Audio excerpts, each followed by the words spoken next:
And we are live. How's everybody doing tonight? My name is Anthony Brian Logan, and you're watching and/or listening to ABL Live.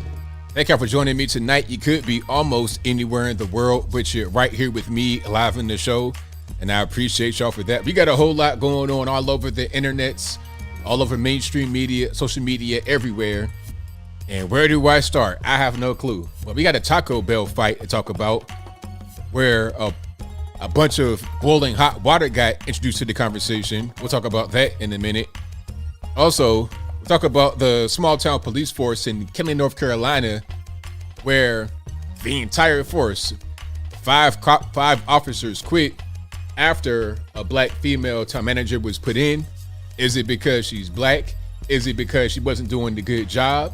Is it because of things that happened or existed before she got there? We'll talk about that in a minute. Also, Monkeypox. They're talking about making this a global health emergency, a national health emergency. But the question is, who is this really affecting? There's been a peer-reviewed study that has come out, and it tells you exactly who is being affected. We'll talk about that in a little bit as well. Also, did you guys see the video of the pastor, the bishop being robbed in Brooklyn, New York City? During church service, guns blazing, well, not guns blazing, but guns out, robbed him and his wife of between $400,000 and $1 million in jewelry. We'll talk about that in a minute. Also, another video of some Atlanta car thieves. One of the guys thought he was Batman, trying to do some kind of fantastic move. We'll talk about all those things and more on tonight's episode of ABL Live. And thank y'all again for being here. You guys are the best audience anywhere on the internet. If you enjoy what you have heard thus far, if you enjoy my content in general, please give the video a thumbs up, like the video, share the video, do all that good stuff. We got quite a few things on deck for tonight, so we got a pretty good one.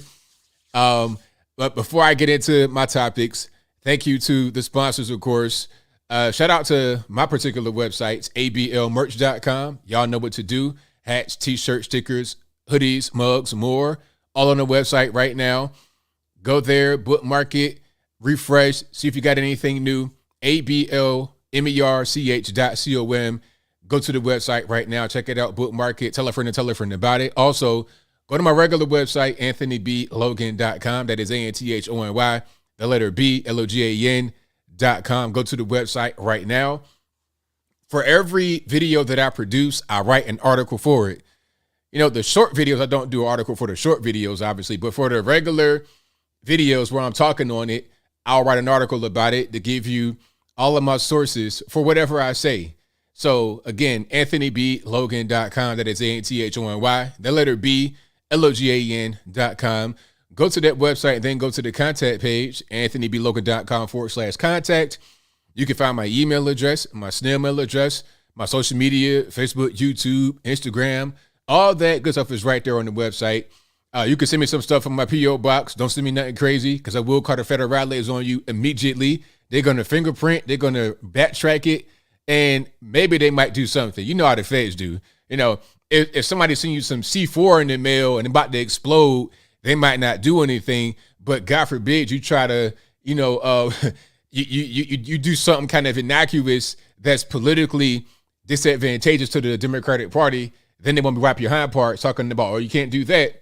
Or I can't do this politically, this political no for the Democratic Party, but I can go over here. I can sell crack, heroin, whatever I want to do through the mail. But anyway, I'm way off track. Anyway, AnthonyBLogan.com/contact.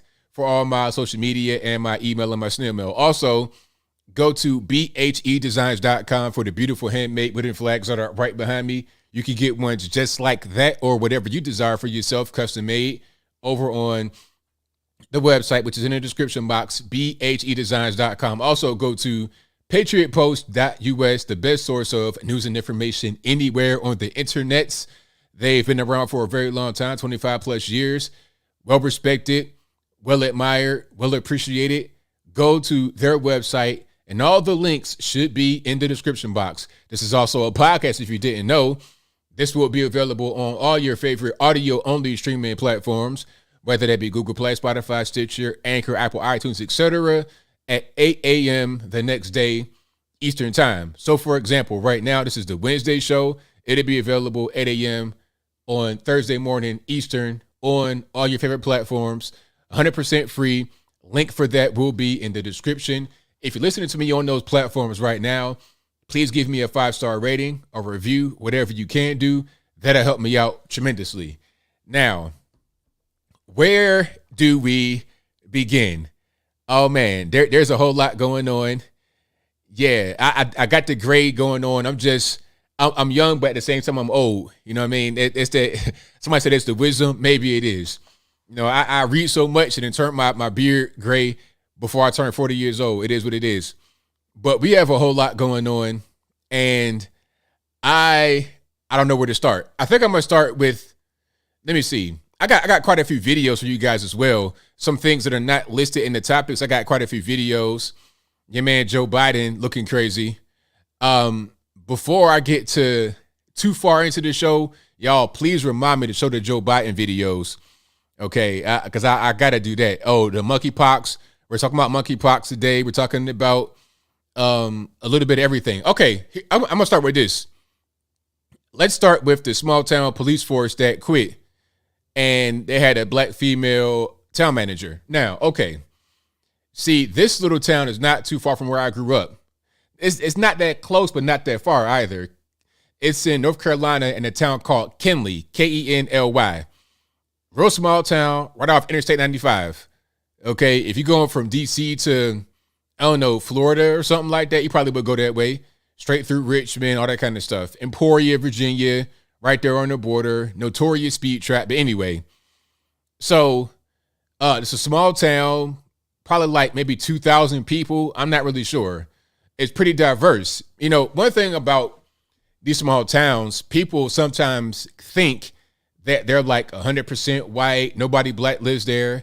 That's not really the case. Kenly is in North Carolina, in Eastern Carolina, where a lot of black folks live. You right down the street from Emporia. There's a lot of black folks in Emporia. It's a really high black area, actually. Like in Southern Virginia, Route 58, really high black area. So you're not too far from that. It's about 2.5 hours from like Norfolk, Chesapeake, that area. But it's probably like 45 minutes to an hour maybe from Emporia, Virginia. So you are not in the area where it's like no black people exist. Kenly has a population that's 32% white, 32% black, 20% Hispanic, and then the rest other. So it's actually pretty diverse, but small. Now, the headline said, entire police force resigns after black woman hired as city manager. That's the headline. Now, they're not making any kind of, they're not saying anything in that headline as far as any kind of accusations. They're not saying white officers quit because they're racist, but it's implied. So when the regular normie reads that headline, and you know how normies are, they don't really read beyond the headline. If they read it at all, they don't read beyond the headline. You guys are elevated above that, obviously, because you're watching my show. You read beyond the headline. But the average normie will see that headline and think, oh, this is racist. As a matter of fact, let me see if I can pull up the one of the articles right quick. Okay. See, this kind of stuff right here is what I'm talking about. This is really problematic. Let me see if I could just show you guys what I'm talking about. So you see what I'm saying? Look, you read the headline, a North Carolina city hired a black town manager, then its entire police force resigned. So when you see something like that, the average normie might think, oh, it's because she's black and they're white, they're racist. But, you know, just do a little bit of digging and figure out what's going on. First of all, to call Kenly a city is a stretch. Kenly is essentially Interstate 95 truck stop. I mean, if you live in Kenly, I'm sorry, I don't want to call your town a truck stop, but it is what it is. You know how you be on the interstate and you'll see exit 278, food. It'd be a Waffle House, a Wawa gas station, a Buc-ee's or something like that. Well, actually, if you got a Buc-ee's, you're doing pretty well. But Buc-ee's is like up there. But anyway, you'll see little spots to stop. I gotta use a bathroom. If you got kids, you know how kids are. I gotta pee right now. You just stop somewhere, and they were cool. They had to pee, and then you go down the road 5 minutes. I got to pee again. So you stop right there in Kinley for that purpose, to go use the bathroom, go get something to eat, maybe go to a truck stop. That's pretty much what it is, right? One horse town, exactly.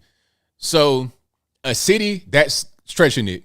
So when you read that, normally you might be thinking about Chicago, New York City, like 1,000 officers quitting at once because a black woman got in there. No, that's not what happened.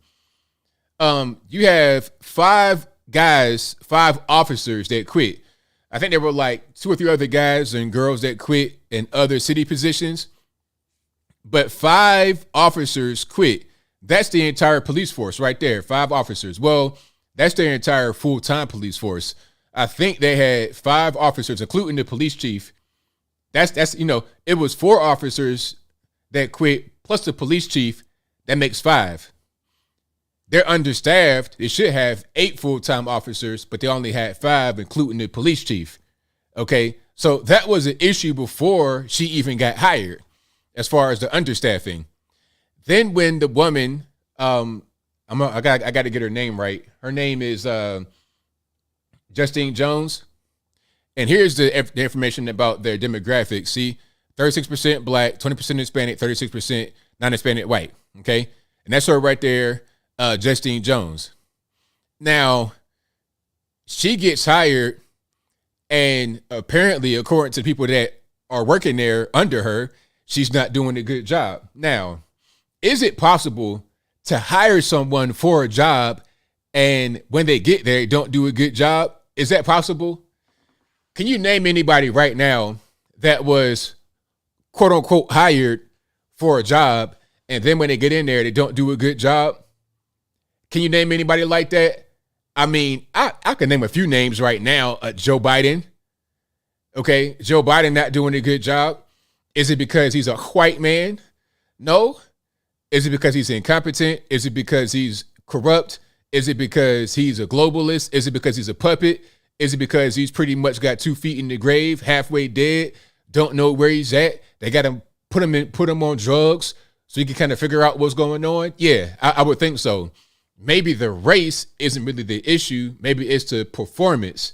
And Miss Jones she's been kind of career hopping, well, job hopping, been all over the country, been here, there, everywhere, was in Norfolk City Council, which is kind of corrupt. It is what it is. So maybe she's not doing a good job. Maybe she did bring a toxic work environment to the workplace. Why does it got to be racism? Just because the guys that quit were white and she is black does not automatically mean it's racism. If you're going to accuse somebody of that, have evidence for it. I've read through quite a few things and I didn't see anything about racism. What I did see is that she had a track record of, I think she had just filed a discrimination lawsuit against a former employer. Like she recently got fired, let go, or whatever it was, and she's trying to sue them. I know people like that'll sue their former employers. I hate that stuff. If you are litigious like that, you want to sue everybody, you're worse than an ambulance chaser lawyer. You're the absolute scum of the earth. Okay, you're using legal loopholes to attack people just for your own benefit. It's like, look, how about this?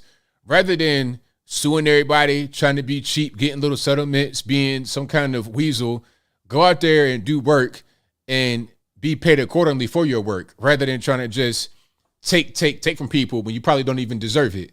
That right there, it really grinds my gears. You're worse than an ambulance chaser if you do stuff like that. Okay, and you guys know who you are. I won't name anybody's name, but I digress. And I also heard that the previous town manager was a black male in Kinley. So if the previous town manager was a black male and the officers didn't quit, why are they all of a sudden quitting now when there's a black female if it's about racism? I mean, let's talk about that part. Maybe she's not doing a good job, and maybe there were some things happening before she got there that she didn't improve, like the understaffing. That was probably already chronic because that's a problem all over the country, understaffing. Okay, you got understaffing not only affecting the police, but the military. They can't really recruit right now. Regular jobs, you want to go to Stone Cup ice cream or whatever the case may be. Ain't nobody in there. You want to go to a hotel. The staff is kind of skimpy because who wants to work? Okay, everybody's getting paid through all these different kind of means, they don't really want to work too much. So maybe that's the reason why they quit, and not because she's black. But of course, the media wants to run with a narrative. And I knew right when I saw it that it wasn't really real, because one thing I noticed that the media does, they won't issue a direct accusation. They'll just say things and make you draw a conclusion. They'll phrase it in the way that'll make you think a certain thing that's simply not the case. That's just what happens. It ain't really nothing else to it. So yeah, shout out to the officers in Kinley. The chief was there for quite a long time. The police chief, he was there for quite a long time, like 20 something years. Here's something else. Why would you quit your job? You're in a small town called Kinley.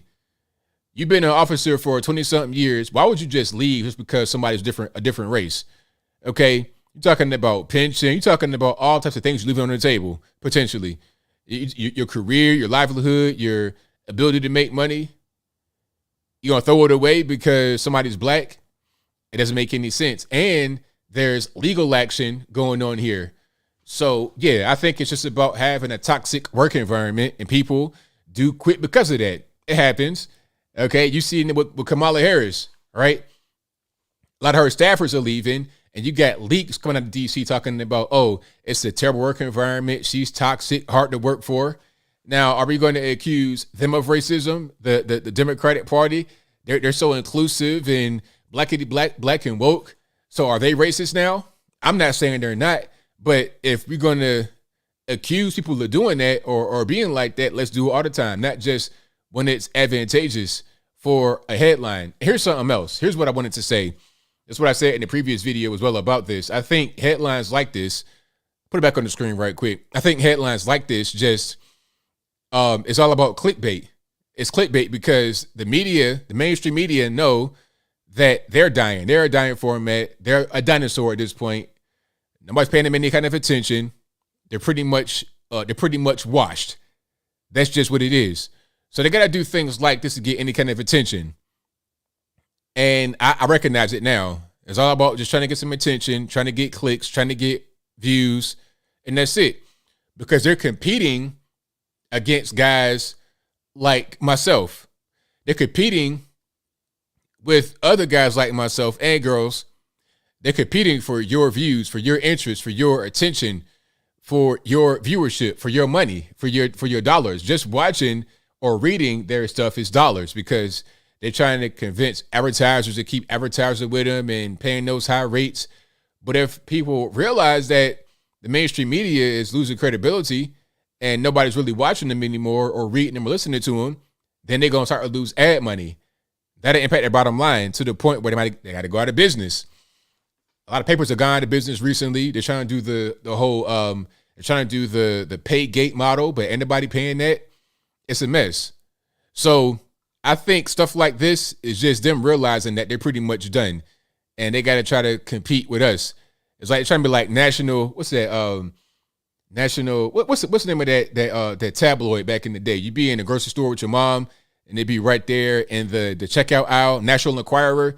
They got to get to those kind of levels of just gossip and BS in order to remain relevant, because if they appeal to the lowest common denominator, they're able to have some kind of success. If they appeal to those that have any kind of brain power, those that have a brain are not going to continuously go to them, because what's the point? Why would I go to you when I can have a more trustworthy, reliable, and quick source that I'm able to see every day versus you guys who I know are full of it, right? But that's that. And we got quite a few topics on here. I don't even know where else to go. Okay, so hold on. Now, did you guys see the pastor who got robbed in his church? Well, pardon me. He's a bishop. He was robbed in this church in Brooklyn this past Sunday. His name is Lamore Whitehead, a.k.a. the Bling Bling Pastor. I'll get a picture right quick of the Bling Bling Pastor. And I don't want to call him that, but I got to call him that because, okay, so there was a robbery, right? I'm hearing two different figures for the amount of jewelry that was stolen. The first figure was $400,000. The second figure was $1 million. So is it 400,000 or is it 1 million? And why the disparity between the two numbers? Either way it goes, if you have that much money, either 400K or 1 million in jewelry on you at a church, because the robbers came in. I'm trying to find the video right quick, but the robbers came in, went straight beeline to the pastor, robbed him and the wife of jewelry they had on them, chains, rings, stuff like that. At least $400,000 of jewelry was stolen just from that one robbery. The guys did not come in there to try to shoot at the church. They had guns on them, but that wasn't their purpose to shoot at the church. Their purpose was to just rob the pastor, the preacher man, or whatever. Now, okay, let's take a look at my man right here. Insurance scam, it could have been. For full disclosure, he has been in jail before. My man right here, that's him, the quote unquote bling bling pastor. That's Lamore Whitehead, Bishop Lamore Whitehead. He has a record. He has fraud on his record. So he's been to jail, been to the penitentiary before for fraud. So it would kind of fit with his rap sheet, but I don't think that he would do something like that. I think a lot of these Brooklyn scammer guys, and not to be stereotyping Brooklyn, I'm just saying, a lot of these scammer guys or people that may have the ability to scam as he did in his past, which is why he went to jail, they don't want to do stuff with guns, all that. They want to do things more low key. Like the scammer guys are like trying to get your credit card information. They're trying to make you give them money under false pretenses.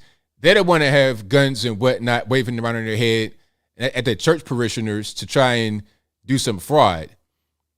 Typically, that's not how it goes. But you never know. Some guys can get real bold. They want attention. They want fame. And they may do something like that. Okay, so that's him right here. This is a Fendi jacket, very expensive. You see the gold necklace, okay, nice glasses, the big ring, the watch. I see the watch. You ain't low. Okay, do I see two watches? Maybe I see cufflinks. All right, a Fendi belt. Is that a Phantom right there? It looks like a Phantom. I can't really tell. Okay. And that's them again. Let me see if I find a better picture, a more high-res picture for you guys of him and his wife. Okay, there we go. So that's him and his wife. Again, bling bling, Gucci, chains, all of that. You know what I mean? She got the same thing going on. Now, I'm not sure how he makes money beyond being the bishop of a church in Brooklyn.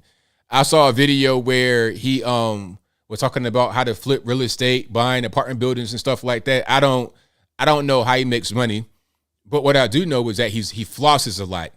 You know, if you ever seen what was that Casino? It was like Sam Rothstein. You know, gotta be out in front, gotta be flashy, all this and that, gotta show it off. If I had money like that, you would never know it. You see the way I'm dressed right now? This pretty much be the way I'm always dressed. If I gotta go to some kind of event, some kind of black tie gathering, I put on a suit, but it's gonna be a Men's Warehouse type situation. I'll look nice, but I'm not gonna be wearing a Gucci suit, you know, looking like the Black Pee Wee Herman. I'm not gonna do all that. Okay, Pee Wee Herman meets Mr. T, all the jewelry and stuff. I'm not gonna do that. But the reason why I'm talking about this is because this is the reason why he got robbed. Now, let's go back a little bit. Remember the Q train shooter? The guy who shot Daniel. I don't want to say his name wrong, pardon me. I'm gonna put an article up right quick, actually. Because I want to make sure his name is Daniel Enriquez. I think I said Hernandez, that was wrong. The Q train shooter's name was Daniel Enriquez. He was on a train, on a subway train, going to brunch. Broad daylight when he gets shot and killed by a young black male or a black male. I'm not sure how old he was. He didn't appear to be like over 40, so I'll just say young black male. That's him right there, Daniel Enriquez. Innocent victim, minding his business. He gets killed at random. Now, Lamore Whitehead, the bishop right here, he knows the family of the shooter. So when the shooter was on the run and he was seen as a suspect at first, because it was, you know, they had him out there, they had his picture out there, here's a suspect, et cetera, et cetera. Lamar Whitehead calls the family allegedly and tries to broker a handoff from him to the police. And I think what happened was he wanted it to be like real high profile. He knows Eric Adams. He called him on the phone and told him what was going on. So they were like, okay, we can have him turn himself into the police, but he wants a lawyer first. He wants to go to legal aid to get it handled first. He's going to legal aid to get a lawyer and all that taken care of. Then he'll turn himself in to the precinct. So this happens. He goes to legal aid, and the police get him outside of legal aid. They ambush him, quote unquote, right there outside legal aid offices, because it's like, okay, you didn't kill the man on the subway in broad daylight. You're not going to just be able to go wherever you want to go. And, no. We know where you are. We're going to come get you right now. So that's what happened. He got arrested right there. Now, when that story broke, the media said, oh, Lamar Whitehead, he's the bling bling pastor, right? Because they see him, he's icy. He has all kind of jewelry on. He has all this stuff on. He looks really, really flashy. He's the bling bling pastor. That's what they call him. So Lamar Whitehead is like, hey, you guys caught me the bling bling pastor. That's why my church was robbed, because they knew I had ice on me. But it's like, sir, you don't see yourself? I mean, you don't see yourself right here? You are the one putting an image out there. When you take pictures like this with all kind of jewelry and stuff, when you're in videos and pictures and all that kind of stuff, looking like you have every piece of jewelry in the United States on at once, you're going to be a target. And when you get some media attention, you'll be a bigger target, because now people that don't know who you are, who never seen you before, they're going to now recognize you, be like, oh, okay, that's you. You got all that money, got all the jewelry. All right, cool. We're going to come hit you right during church service. And, it tells you right there that the church is not doing a very good job, because if your own community robs you right there and has no regard for your service, then you kind of have failed. And unfortunately, it just is what it is. But I have video of the actual robbery. Let's put it on the screen right quick. Nobody got hurt in this, thank goodness. But that's just what it is. So, I mean, there's some sound. I'll talk a little bit after most of the sound is over with. So you see right here, that's him, the bling bling pastor in the pulpit, and he's preaching. And you're going to see after a while, he gets robbed. Hold on, do you have sound? There we go. Let's try to put that sound on. Let me get 1 second here. And there we go. Faith, because you saw somebody else die, what you about to go through. Yo. All right. So right here come the gunman. Now, this is during the service. You got like 100 people in there listening to him preach. He's in front of the pulpit, and they come in, guns drawn. Like, I think they kicked in the back door. Kicked the back door in, and they come straight to him. Now, I got a couple questions. First of all, where's your security at? I know it's a church, and you shouldn't have to have security, but this is 2022. You're in New York City. You're in Brooklyn, Canarsie. Where is the actual security at? You have ushers by the back door, but clearly ain't nobody really guarding the back door. Clearly the back doors are they locked? I mean, they kicked the door in. Did they kick the door off the hinges? Like, how did they really get into the church? Where's the security at? Yo. All right. Yo, all right. So now you see the guys in this was a live stream service. So you can see the guys on their camera in their masks. See him right there, one guy with his mask. Oh, and of course, it's all 4 black males. That's why it's not really big news as well. Like, imagine if this was 4 white males robbing the black church at gunpoint. That's all you would ever see. But because it's black males, ain't no real big deal, right? It's just like whatever. The main story is the value of the jewelry that they stole. Not that the people who robbed it were also 4 black males. That's not really a problem. That the racial element is no longer needed when you have black on black. But let's keep on going. Nobody move.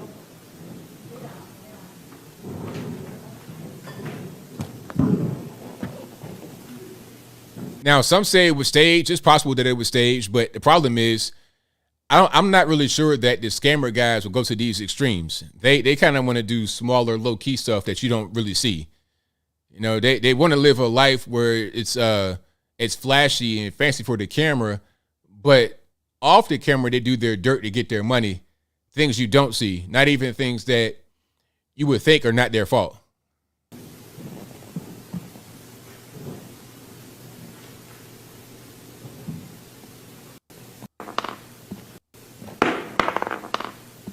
So you got guys just walking around. The guys in the mask, these are the robbers. Nobody move. My man right here, I don't know what's going on. My man right here holding the Bible. He's been there the whole time, just kind of sitting. I don't know if he's just kind of frozen, don't really want to move. I have no idea what's going on, but he's just kind of sitting there like, okay, what's happening?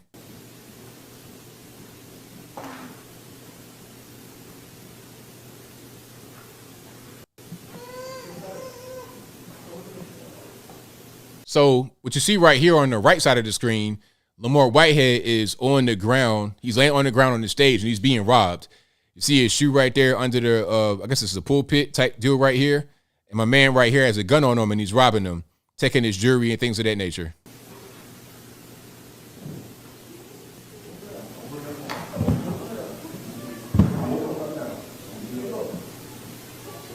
So you can see the gun right there, right on the far right-hand side, the far right bottom corner. You see the gun out.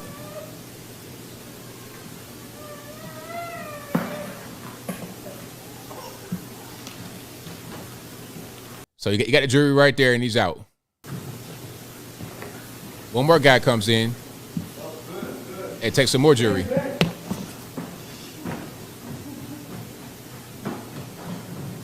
Now there's people that are in the church, but they're behind the camera. You see, the camera is just on the pastor, like a fixed camera, probably like somebody's cell phone or iPad or something like that. It's just facing the pastor. But behind the camera, there's people. You can hear them at certain parts of the tape.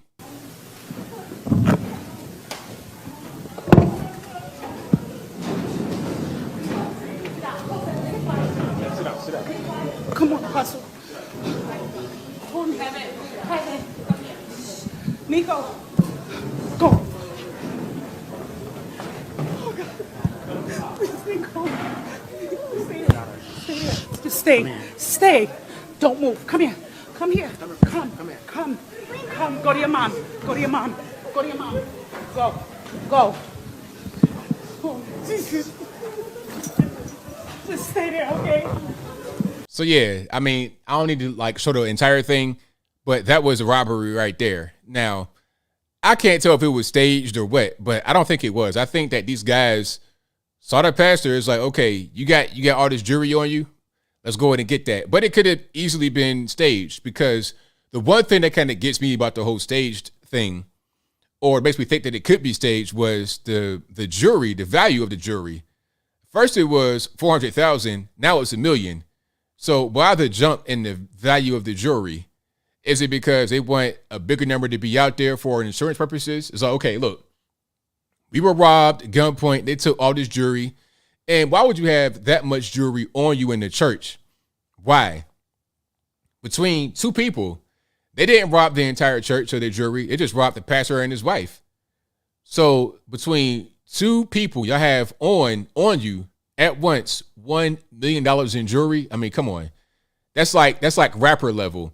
That's probably beyond rapper level, because a lot of these rappers they got costume jewelry on. They got Macy's costume jewelry on, essentially. They're not really wearing real stuff. So how does the pastor man have that much on them at once? I don't really get it.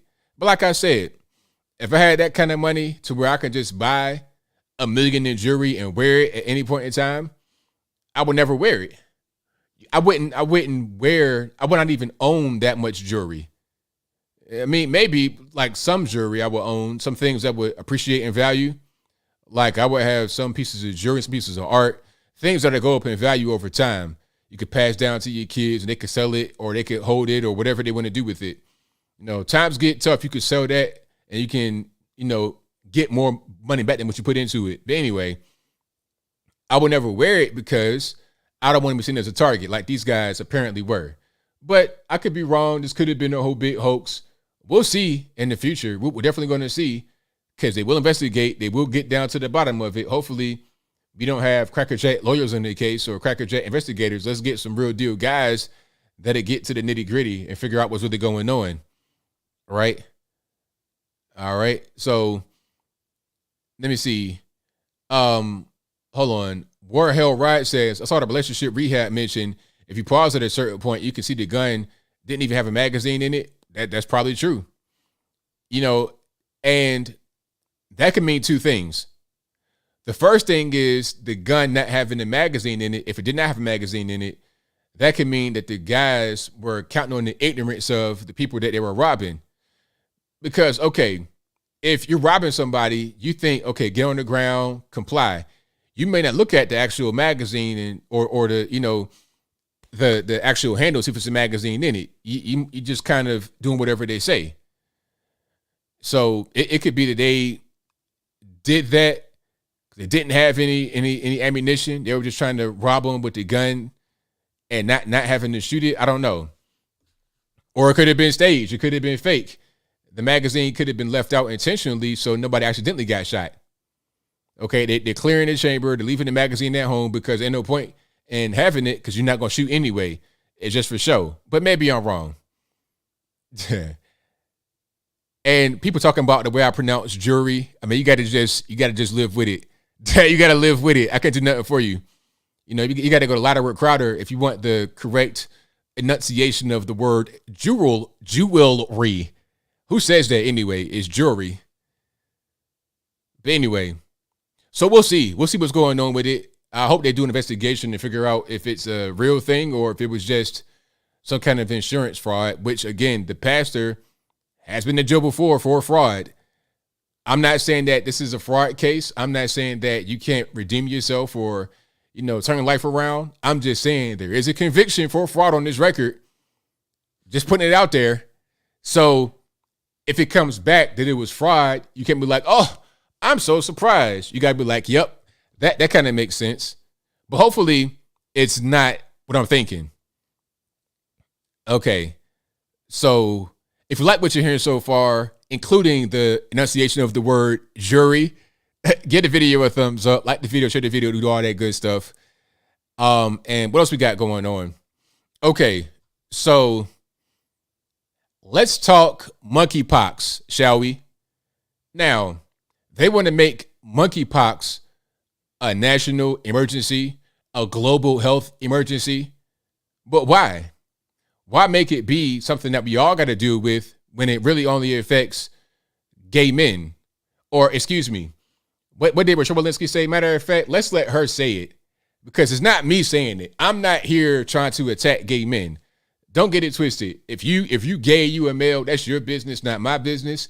That's not how I live. That's how you live. Okay? I don't live that way. I don't engage in that behavior. If you're gay and you're a male, hey, that's your business. As long as you are an adult and you have relationship with another adult, that's all that really matters. Two adults consenting, that's your business. I'm not with it, but that's you. But here's what Rochelle Walensky, the CDC director, says about monkeypox. And again, it's not me saying it. Let's let her say it. Give me one question. Give me one moment here. And here we are. This is her. Hey, my caption says, CDC Director Rochelle Walensky reluctantly explains how monkeypox spread to children. This is a very important thing. And I'm going to talk about, I'm going to break this down after she says what you got to say.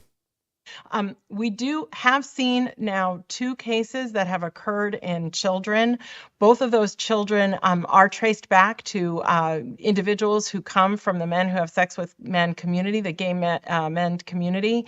And so when we have seen those cases in children, they have generally been what I call adjacent to the community most at risk.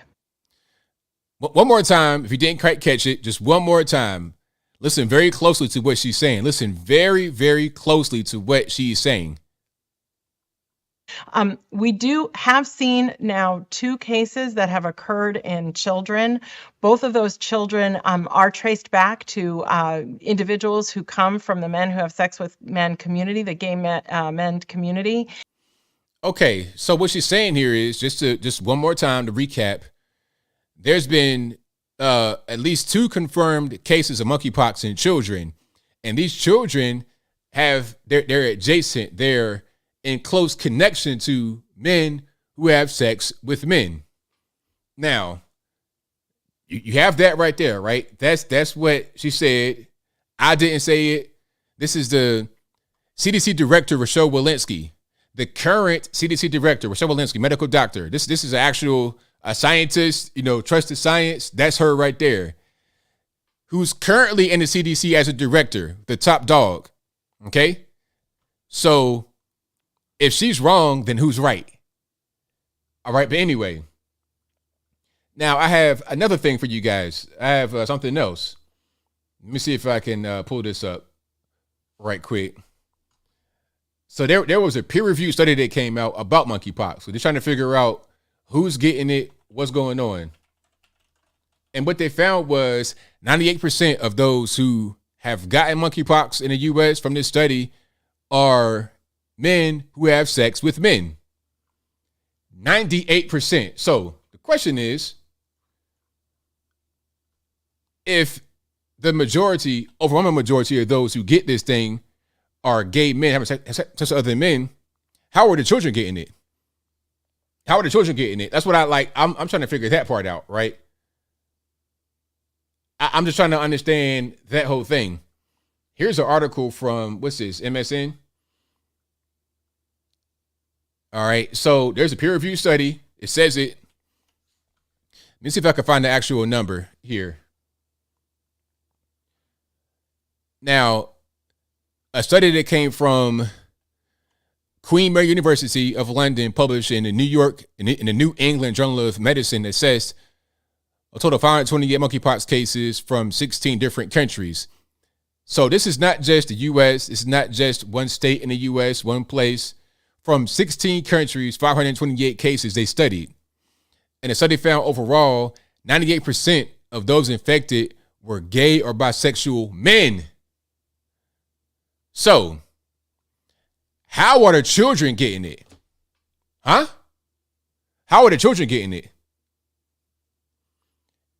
Can we say that it's just because they're in the proximity with the men? If that's the case, then we're all at risk, right? Because you might be in the Uber with somebody. Let's say you're in the Uber, right? And the driver is gay. Aren't you at risk? You go to the airport, you go in the bathroom, you're sitting on the toilet. Aren't you at risk? Restaurant, aren't you at risk? You'd be at risk anywhere where you could get any kind of disease. You'd be in contact with somebody. If it's airborne, or if it's like from a surface, you'd be able to catch it that way, right? But no. This is 98% gay men. We know how it's spreading. This is an STD. It's like HIV. So how are kids getting it? And remember, she said that the kids who got it were adjacent to gay men, meaning in the same household or it has some kind of contact. Maybe you got a gay uncle or something like that. I think we know how the kids are getting it. I don't got to be too graphic. We know what's going on. So why they don't want to say that? Why they try to say, oh, it's a global health crisis? No, it's a gay male health crisis. It's not even about being anti-LGBT, because I did not say women. You can also have gay women. They're not at risk. Why? We know why. Because we know how gay men fornicate. And I won't get graphic. And we got little kids watching, but we know what they do.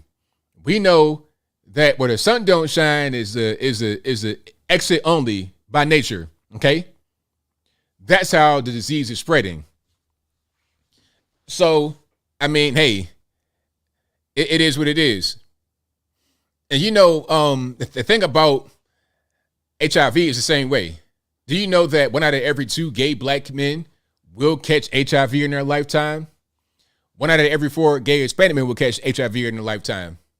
So 25% of Hispanic gay men will catch it. 50% of black gay men will catch HIV.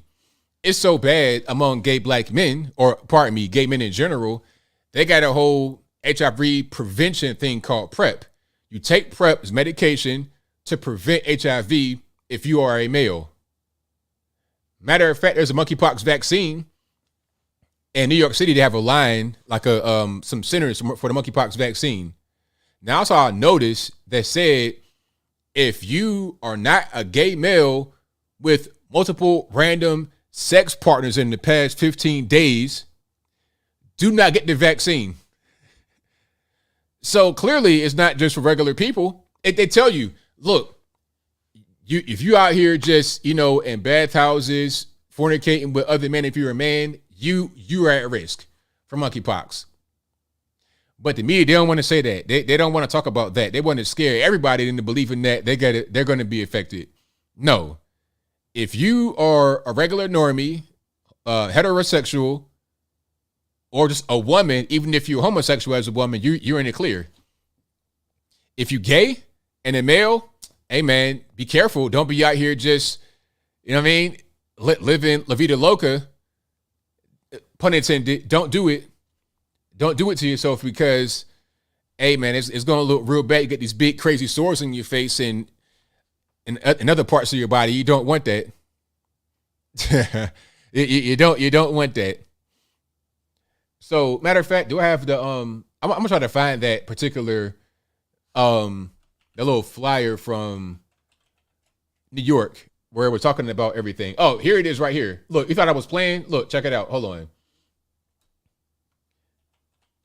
Vax for NYC. Hold on. Vax for NYC.nyc.gov. Is that it right there? Let's check it out. All right, hold on. I'm gonna try to find the monkeypox one, because they got like other stuff on here that I'm not really needing. Hold on. Nah, this ain't what I want. This will work right here. Okay, check it out. So here's monkeypox guidelines for the vaccine in New York City. Let's read it. Eligibility. People who meet all of the following criteria are eligible to be vaccinated. First, are gay, bisexual, or other man who has sex with men and or transgender, gender non-conforming, or gender non-binary, are age 18 or older, and have had multiple anonymous sex partners in the past 14 days. So why is it a global health tragedy or crisis when it's clear who it's affecting? It's clear what the problem is. At this time, vaccination is not recommended for people who have had a monkeypox infection. If you have monkeypox, you're currently not eligible to be vaccinated. In bold, if you do not meet these criteria, please do not make an appointment, as you are not eligible to be vaccinated at this time. It says it right there. Go look it up. nyc.gov/health/monkeypox. Look it up.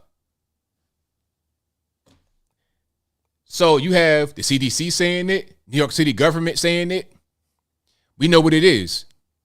And the weird thing is that, I put it on Twitter. I post these facts on Twitter, and I'm getting bots talking about, oh no, it's not that. It's not the gay. Well, what if you were just blamed for everything that was wrong? What if they said because you're black, there's a disease? It's like, stop. I know that if you are a black male, you have a high risk for hypertension. African American, high risk hypertension. I know what it is. I know that's just a fact. Whether it's because of genetics or how we eat or whatever it is, that's just a fact. If you're gay and you're a male, HIV through the roof, monkeypox, it is what it is. But I digress.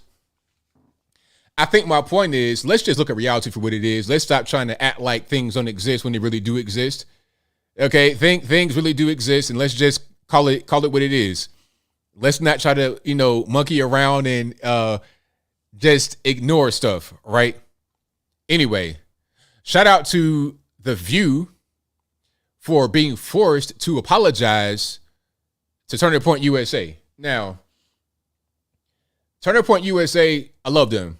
Great people, I'm a big fan of Charlie Kirk. I've been to a lot of their events. It's always a good time. You know, the Turning Point event is always good. Real good people, real good staff. I don't want to name names because there's a lot of people I know at Turning Point, but they're great people over there. People got their little issues with them, but overall, I like Turning Point. Now, they had an event in Tampa, Florida this past weekend called SAS, Student Action Summit. There were quite a few speakers there. I think Donald Trump was there, Trump Jr., Matt Gaetz, Ted Cruz, Byron Donalds. A lot of guys were there, a lot of good speakers. And they focus on, as far as their core audience, as far as Turning Point USA, they focus on high school and college kids because they want to get them to come out there and promote freedom, talk about American values, things of that nature. They're a 501c3 nonprofit, great organization. And they had their event, and of course, because they're conservative, people are out there protesting. Now, there were some guys out there protesting, quote unquote, outside the event, not inside the event. They were not allowed inside the event. They were not invited. They're not part of the whole Turning Point situation. But these guys had on like Nazi paraphernalia, I suppose, or some kind of, I don't know. These guys call themselves National Socialists, which end up with a Democrat. But anyway, so these guys right here, here's a caption that says, National Socialists, in quotes, of Florida have also arrived to spread their anti-Jewish message. So they're outside the event, clearly. You see their steps right there. You got palm trees and everything else. They're outside the event. They're not inside the event. They have on their merchandise looking all nice and crisp and fancy. They got their Nazi flags, and they're dressed alike. You know, just basically another Fed front, another Patriot front, another Charlottesville, Virginia, same old ridiculous BS. Richard Spencer, PSYOP, Fed, police. So these guys right here, I mean, come on. Merch is all matching and little neck gaiters, nice little COVID masks with their flags. So these guys were outside the event. They are quote unquote Nazis. So the media sees them and they say, hey, these guys are out there at the Turning Point event. So this must mean that Turning Point USA invited them. They attracted them. They had them inside. They were speaking and whatnot. But in reality, they were outside the entire time, just like some of the super liberal pro-abortion type people that were outside as well. The pro-abortion screechers, they were out there alongside them. They're the same as them. Big Fed groups. And you know what? People say sometimes, hey, but you can't say everybody's a Fed. Well, I put it to you this way. Any kind of group like this, I'm just speaking to anybody that may hear me. I don't care if you like me or don't.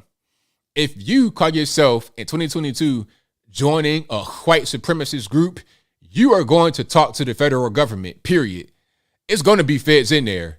There's not any group like this that you see, that you see in public that don't have the feds in them. Proud Boys, feds. This group right here, feds. I'm not saying all the guys in there are going to be feds, but you will have feds in there, period. It'd be either majority feds or minority feds, but it ain't going to be fed free. This might be a whole fed operation right here. But anyway, so The View said that these guys were invited by Turning Point and they had Nazi, all that, and the third. So they had to issue not one, but two retractions because Turning Point was like, look, man, cease and desist. Here's our lawyer. And you're going to get somebody to get sued as a network, as a show, or possibly individually if you don't back off. So they had to apologize. And the look right here, this look from The View was priceless. Do you see this kind of like, that look right there is hilarious. But let's get to the video right quick of them having to apologize. So here's the first one. Here's the first. It was a disclaimer at first, and then it was an apology because they kind of doubled down on things that they shouldn't be saying. Okay, so you have to read this thing. Oh, I've got a legal note. The conservative group. Sonny normally does this, but I know. Yes. This is our knockoff lawyer. Okay. The conservative group, Turning Point USA, has condemned the group of neo-Nazis and said they have nothing to do with the organization. Yeah, but where was DeSantis is what I want to know. But you let them in. President, open your You let them in and you knew what they were. Right. So you are complicit. We'll be right back.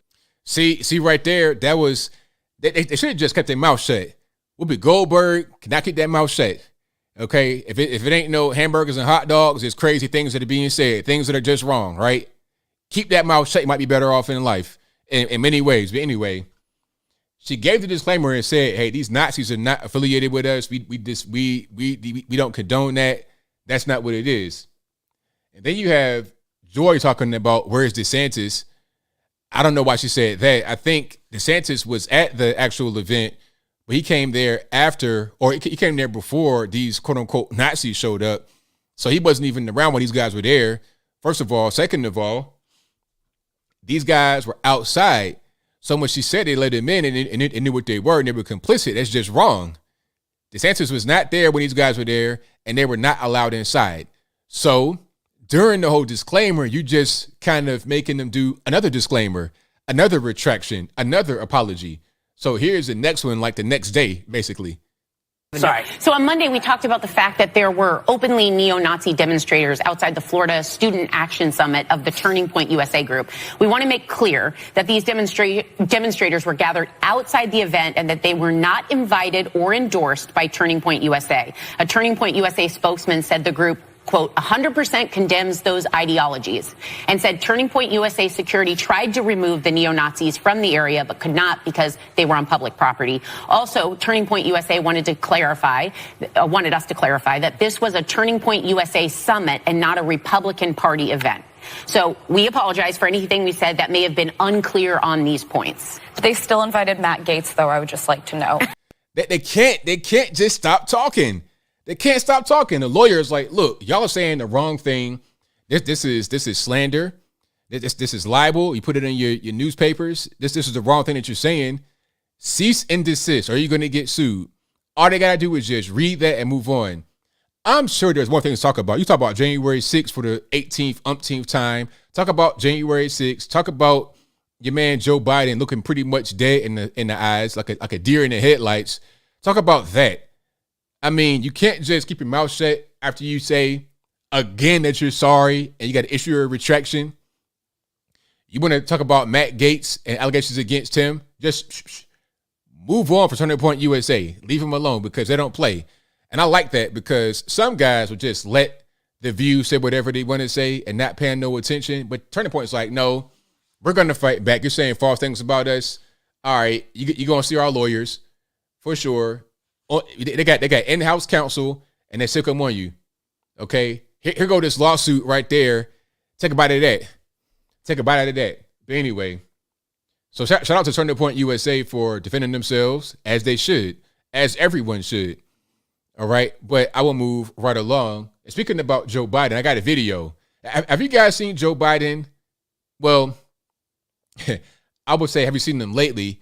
But it's like, what did he do now, right? It's always something with Joe Biden. First, it was like the most recent thing was him falling off the bike. Then you're kind of losing your train of thought mid-sentence. You don't know where you are. But what I'm seeing right now, I've seen before. I've seen this before. Well, I've heard it before.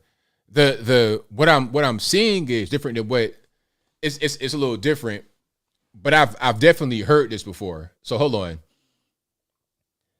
And if you like what you're hearing so far, please give the video a thumbs up. Like the video, share the video, do all that good stuff. That'll help me out tremendously. And hold on one second. Can I find it or nah? I have it here somewhere. Let me just go ahead and pull it up. Y'all give me one good second. And matter of fact, I got it in my favorites. Let's do it that way. That'll work. And here we are.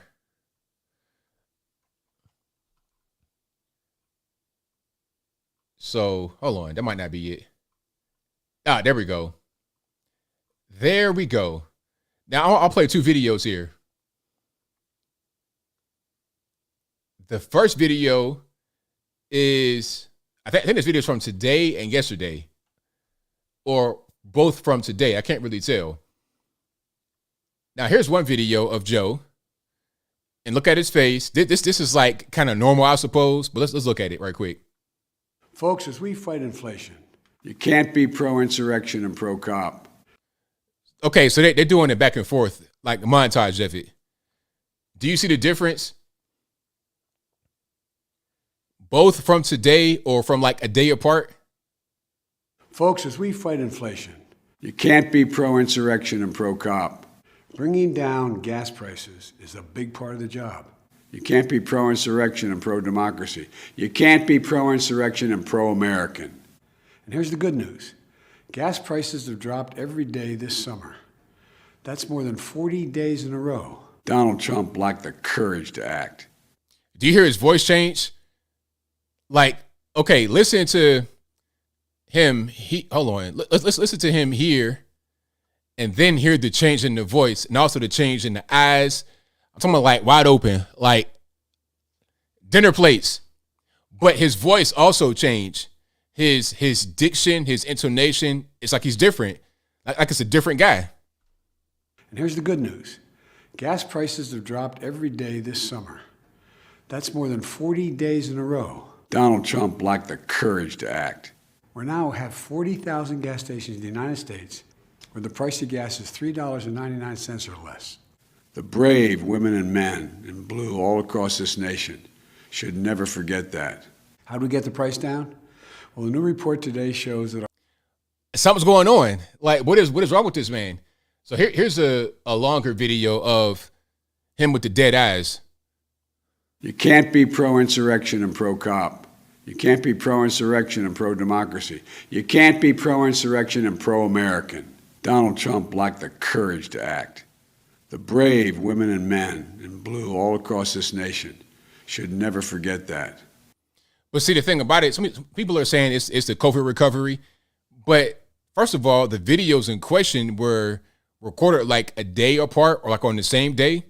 So if it's recovery from the COVID, then the other video shouldn't be that way. It should be the same as this. Like either they're both the same or something else is going on. I think he's full of drugs right here. Look at his face. His face is just different than right there.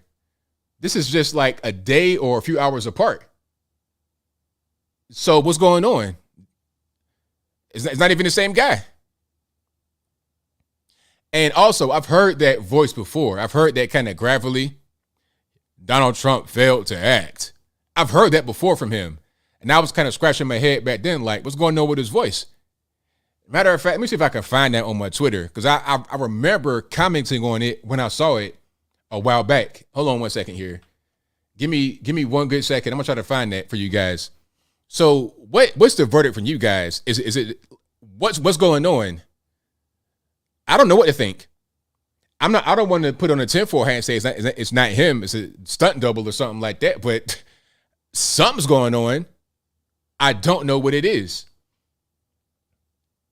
Hold on. Let me see if I can. I'm gonna find that video I'm talking about here.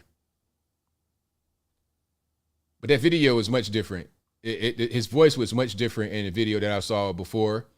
And it kind of reminded me of what I just saw, for sure.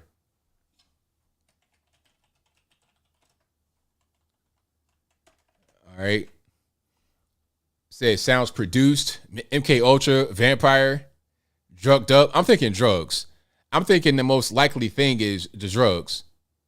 Two separate recordings, yes, but the recordings are from the same day or like a day apart. So why is it so wildly different? Okay. Puppet time, hand up the back. That's right, Bob K. MIT.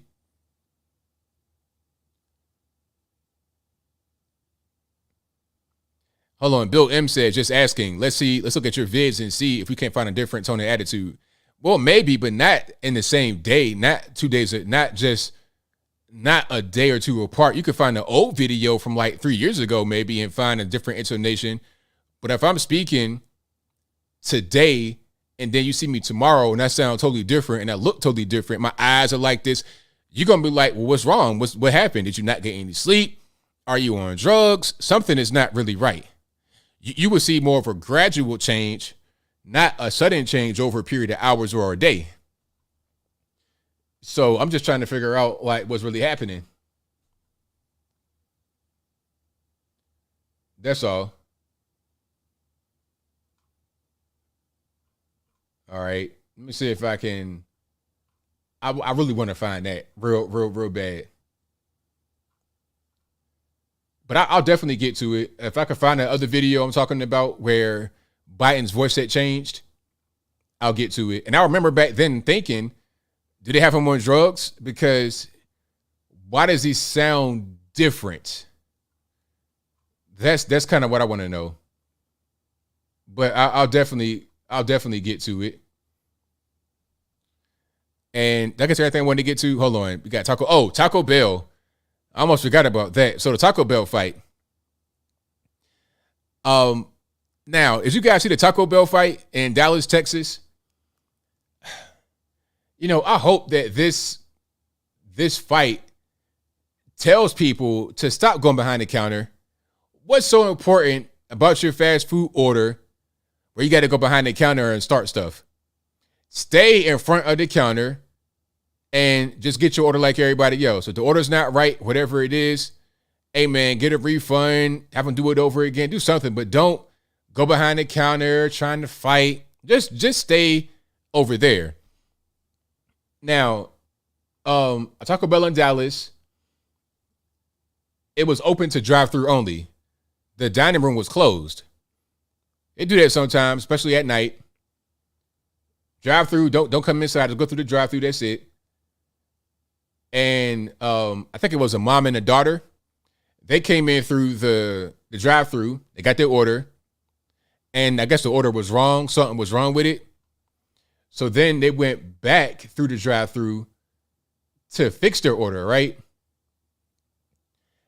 And I guess it was still wrong because they were arguing for 7 minutes in the drive-through line. 7 full minutes in the drive-through line arguing about their order. Now, I don't know about y'all, but Taco Bell, I mean, really, we ain't talking about some kind of, it ain't even Chipotle. Taco Bell, what's a taco, $1? You get a soft shell for like $1.25. I don't know what it is.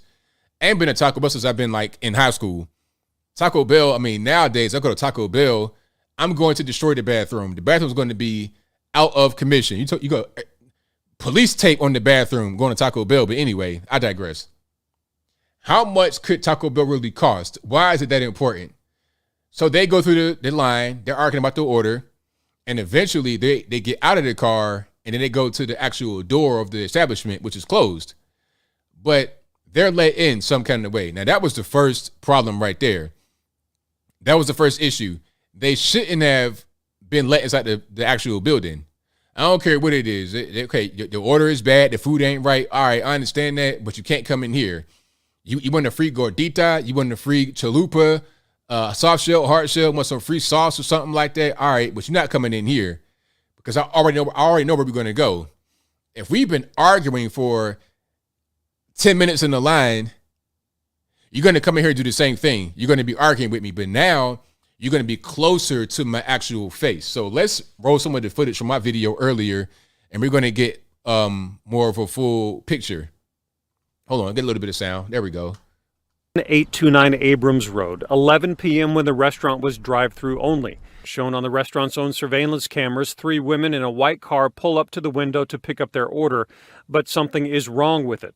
So their attorney says they returned to the drive-thru and are at the window arguing for a full 7 minutes. CT and Brittany went. Now, here's a lawyer for the girls that got hit with the water. Sir, where are you at right now? Are you in the hotel? Why? Are you an ambulance chaser? Were you sent here to cover this story? Do a little, do some pro bono work to get paid on the back end like Ben Crump? Is that what's going on? Here's what it appears like.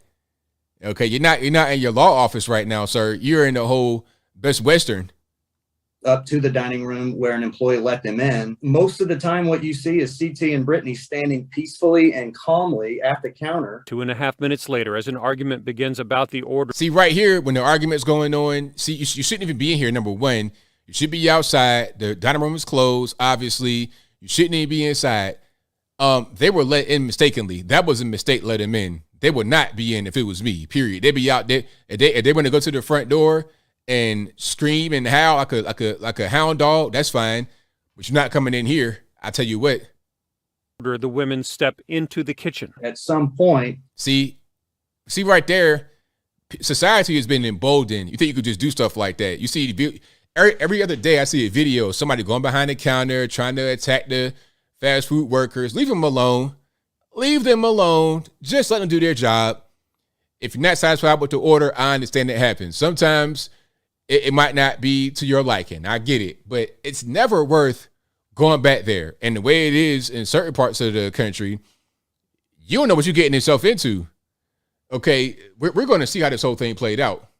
A male Taco Bell employee started threatening her to a fight. She's a 16-year-old girl. She's got a tough heart. She wasn't going to back down. Which is when another employee dips a pitcher into boiling water and throws it on the two women.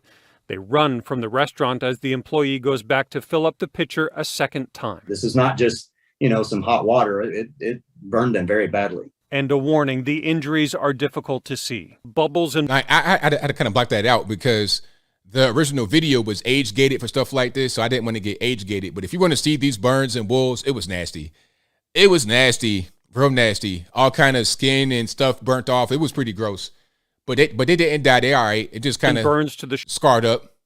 Shoulder, arm, thigh, and face of the 16-year-old. Brittany Davis with severe burns to her chest, who also suffered. Yeah, the face, it was like, like the vitiligo type thing. It looked like that, but with burns on the face and then on the chest. It was all red right here, red and brown. Looking like, Washington Redskins. It was crazy. Seizures and had to be life-flighted to Parkland Hospital. And then this part of the surveillance video. The attorneys say one of the employees appears to pull a handgun from his pants. It's beyond comprehension to me that any employee inside of a Taco Bell store would be armed. Why not? Why can't it be armed at Taco Bell? Because obviously people are crazy to come behind the counter. It's like, look, man, we've seen it enough where people get beat up behind the counter and they can't defend themselves. You want to come back here? All right, I got something for that. I got my pistol. I got this hot water. I bet you won't do it again. I bet you would stay in your car. But again, I think the hot water might have been a little bit over the top, a teeny bit over the top, maybe, because I don't know if they came back there swinging fists and whatnot. It kind of reminds me of the whole bodega situation where the boy got stabbed to death by the poppy. But in that situation, the guy that was stabbed to death was actively fighting Poppy, and he wasn't letting them leave the situation. But in this case, it might have been a little bit premature, But I think they saw what was coming. You back here, elevated voice, arguing in our space. Psh, take that hot water. And then the other guy was like, "Look, okay, if that don't do it, then I got something else." It is what it is. The company has offered only this statement: "We take the safety and well-being of team members." We need the audio from that for sure. We need the audio because that will tell a lot. If you got fighting words being said, who's starting what with who's saying what, that'll definitely give you an indication of why the water was thrown. So at that particular point in time, let me see. Polaris North Star says that's thermalizer water isn't more than 180 Fahrenheit, not boiling 212. Well, I'll tell you what, I'm not sure how hot the water was, but the injuries were pretty bad. I mean, some bulls on the body, skin burnt off. They'll be okay. But I know that the water was pretty hot. So we'll see how the whole thing goes. Yeah, all over a chalupa. Right, all over some chalupas, soft shell, hard shell, some cheese and meat and beef and some bread, basically. So is there going to be Taco Bell, like the company, as far as a corporate company or the franchisor? How does it really work? Would they be liable for that? Would there be any kind of criminal charges? Because there could be criminal charges here against the people that against the lady that threw the water. There could be a criminal charge there, perhaps, or against those that came into the restaurant trying to fight. I'm not sure how they're going to really look into it.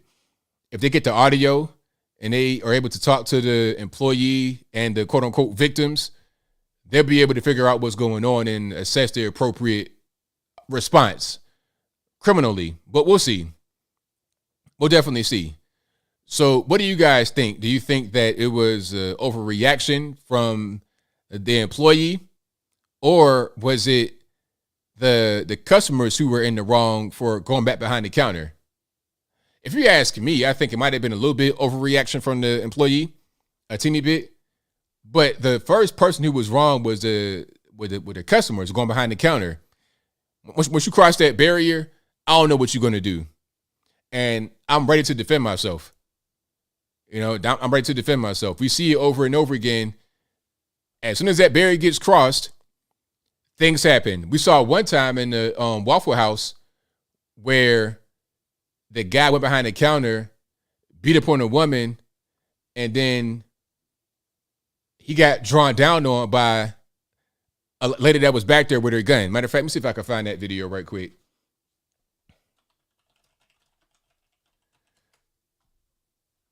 Wow, not the gun got fired inside. Nah, I'm gonna see. I can't find that one, but I will. Woman pulls gun on man in Waffle House. Let me see. Woman pulls gun on man.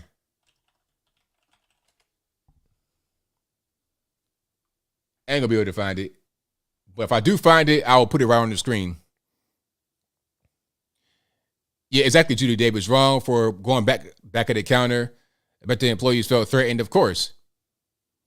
Of course. If, I'm working, minding my business, and here you are behind the counter, I don't know what you're going to do to me. I don't know where this is going to go. It could go it can go left, right, center. I don't know where it's going to go. So the best bet is to leave us alone. Leave us alone. Don't be back there, and you'll be just fine. That's kind of how that whole thing goes. And if you like what you're hearing so far, please give the video a thumbs up, like the video, share the video, do all that good stuff. That'll help me out tremendously. I couldn't ask for more. See, I'm going to find that video now. Now I'm on a mission. Now I'm on a mission to find that video. Do I have more videos for you guys? Oh, Brittany Griner, the detained WNBA basketball player. The USA is offering a terrorist in exchange for her. A terrorist. All right, hold on. I got to find that one. So they're going to exchange a Russian arms dealer for Brittany Griner and a guy by the name of Paul Whelan. All right. Now, that might not really be a good deal. Brittany Griner, I mean, I don't know if that's kind of like, So the arms dealer is in jail on a legit 25-year penitentiary sentence. We're going to exchange him for Brittany Griner and Paul Whelan. I'm not really sure about who Paul Whelan is, but I know for sure Brittany Griner is not really worth that. And why is it got to be like an exchange? I don't really understand that whole thing. I think Brittany Griner was going to be pretty much done for anyway because she broke the laws over there. She got caught doing it. So, how are you going to just not lock her up? It's one of those weird things. But then again, you had other people that got locked up.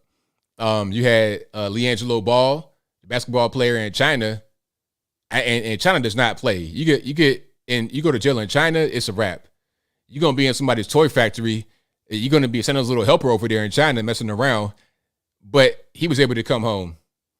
So, and I didn't see any exchange happen. So I don't think the Biden administration really cared too much about doing anything like that. They didn't really want to get on the phone and wheel and deal.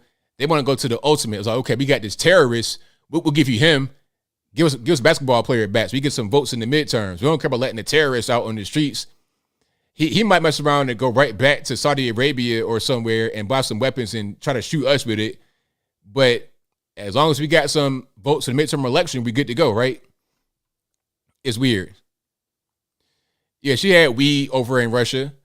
It's a small amount of weed, but it's illegal over there. So they have their laws. You got to respect it. It is what it is. You know, over here, if you get caught with some weed like that in the car, if you're driving, it might not be a big deal. If you go to the airport with it, it might be a big deal, but definitely not in your vehicle driving. But in Russia and the airport, oh no, you go into the penitentiary. Okay.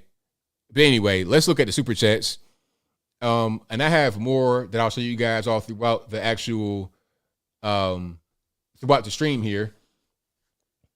But thank you to Bob K. MIT who says, for the work you do, sir. Thank you for that, man. I appreciate you. Thank you to Michael who says, can't believe Democrats put Crystal Dope Boy Money Matthews up against Tim Scott for the midterms. They have no decency.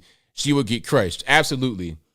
Absolutely. That was a crazy, crazy video.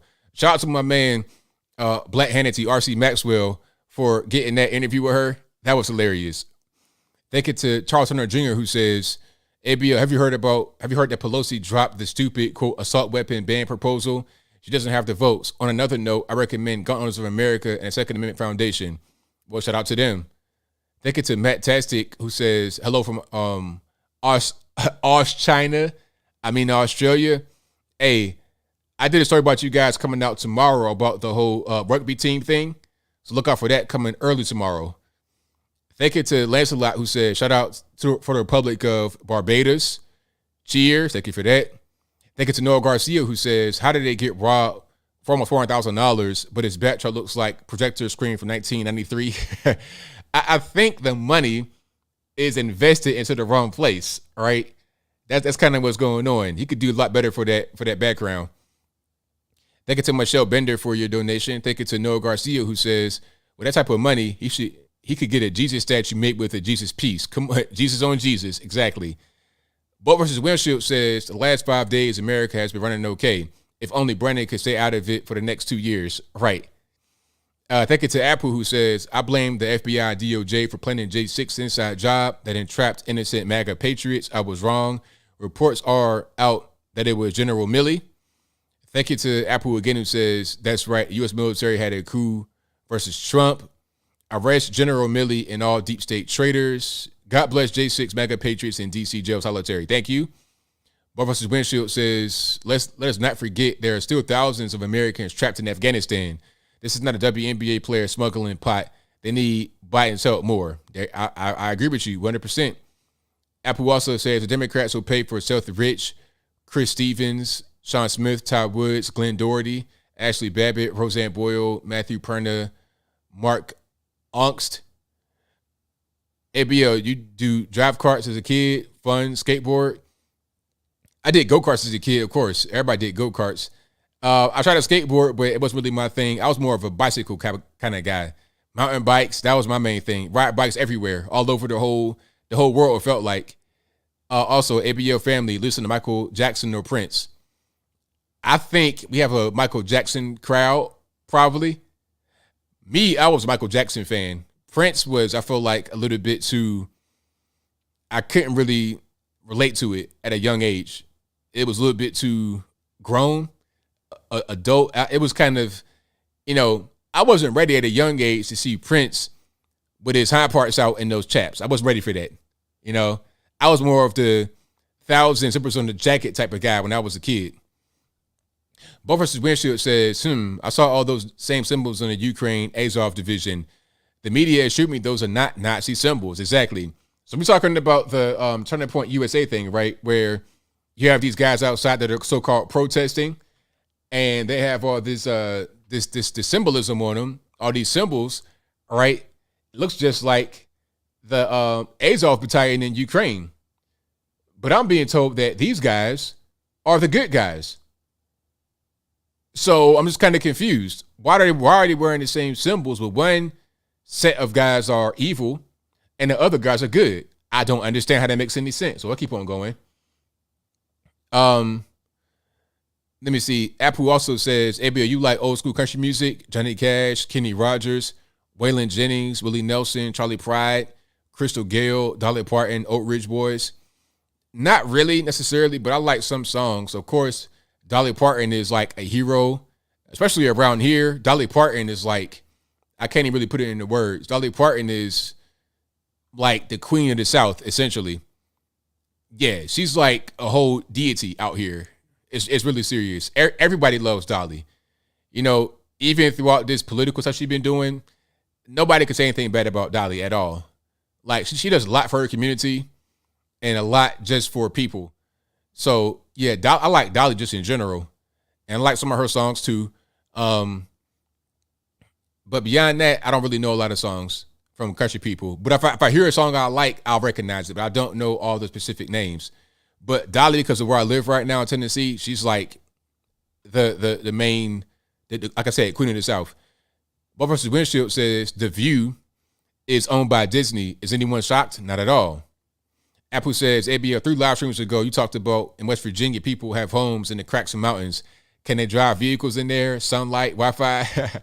Yeah, the crack is big enough to be able to drive a car in there. Normally, it's like one road in or out. Matter of fact, let me see if I can find, I'm going to find one to show you guys so you can see what I'm talking about. Some hollows are bigger than others, but yeah, you can drive a car in there and all that. It's fine. I'm not really seeing good ones right here. This ain't really, they're not really showing me no good holler. Yeah. I'll find one and then I'll show you guys. But yeah, it's just like if you're driving on the side of the road, it'll kind of be right there. You see like it'd be like a big mountain on the side, and then it'd be a road that kind of veers off, and then it'd be like a small valley almost. That's what a holler is basically. A little baby valley in the mountain. But I'll move on here. Apple says, should we fear if Democrats nominate Newsom for president? No, not at all. Not at all, because if they nominate Gavin Newsom, he has no chance of winning. California is its own isolated place. He could win California and that's it. Because, you know, a lot of normies don't like the far leftists. In California, you're able to win because it's a far leftist state. But I don't think that what California does will have a wide mainstream appeal. Gavin has a niche appeal to Californians. It's like he's like Trudeau basically. He's the West Coast Trudeau, but Trudeau would not translate well to the U.S. of A. Not really, because Trudeau almost falls into the LGBTQ category. Just like Pete Buttigieg. Buttigieg had no chance. Not in the majority of America. In California, maybe. But that's it. Carol Wall says, good morning, ABL, from Yateley, England. Super show, superstar, and delighted to have at least made a live stream. Thank you for that. I appreciate you. Thank you to Michael Guest, who says, is Joe Biden stoned? It's so nice to see Biden in contract of himself. Also, I still can't believe that people think that Biden's in control of anything. And Biden has those I'm stoned beyond belief eyes. Thank you to Ian Hall, who says, look, 2A is for crazies in the government. Also, crazy-eyed government. Looking at you, AOC. Okay. Thank you to Maurice Hardy, who says, thank you, ABL, for the red pill 2 years ago. Hey, man, it's all good, man. I'm glad to be able to do that for you. That's what I'm here for, to waking everybody up. If you're not awake yet, I'm here to get you up. So thank you for that, man. I appreciate it. It means a lot to me. Thank you to Joseph A., who says, thanks for real news instead of the late horror show. Oh, it's all good. Thank you to Michael Guest, who says, Biden is in control of his own bowels, let alone the government. An absent-minded, stinky old man in possession of the nuclear codes? I think not. Thank you to Caius Posthumous, who says, ABL YouTube is censoring, but I say in super chats, yeah, they will censor you. And hey, that's just kind of what they do. But you guys have been great so far. If you like what you're hearing so far, please give the video a thumbs up. Like the video, share the video, do all that good stuff. And let's get to the calls. The number to call is 434-658-1220. Again, 434-658-1220. Don't be afraid to call. It's all good. Call on in. If you drunk, please just watch the show, and that's it. Don't call talking crazy. 818, you're on the line. Who am I speaking to? Hi, this is Ray. All right, man, what's going on? I just wanted to comment on this exchange you mentioned between Brittany Griner and Victor Bout. I wasn't very familiar with that, but this is outrageous. Like, I'm reading his his history on Wikipedia, and I can't believe that we would exchange someone like him for a basketball player. Like, it's unbelievable, the trafficking and like these weapons dealing that he's done. I just can't believe that we would give in and give up somebody like that. Yeah, it's crazy. I mean, I don't know why they would do something like that. I can only think about the midterm elections. It's like, okay, we got a black woman home basketball player, kind of a celebrity a little bit to some people. So that'll look good for midterm elections. That's the only way I could think that it makes sense, because beyond that, it's not equal at all. Not in any way, not in the least bit. Right. And then what else? Because, like, I don't, what's going to happen to him as soon as he gets out? Like, is he going to a Russian prison? I don't think so, because I was reading that he was feeding intel to the Russian intelligence agencies. So, he's probably working with them. That's why they probably requested him. So we're basically creating, like, we're giving him the opportunity to just do the exact same thing that he did in the first place. Exactly. 100% correct. And, I think that America at a certain point doesn't even really care, because they're people in power, your Joe Biden and whatnot, they have a lust for power, lust for control. They don't care if they actually destroy the nation in the process. As long as they're able to be in control of it, is all that really matters. And it's really kind of evident when you do things like this. Right. Yeah. I mean, there's more to it. Thanks for pointing this out. I want to read more about this guy. So, good talking to you. Thank you for the call, man. Appreciate it.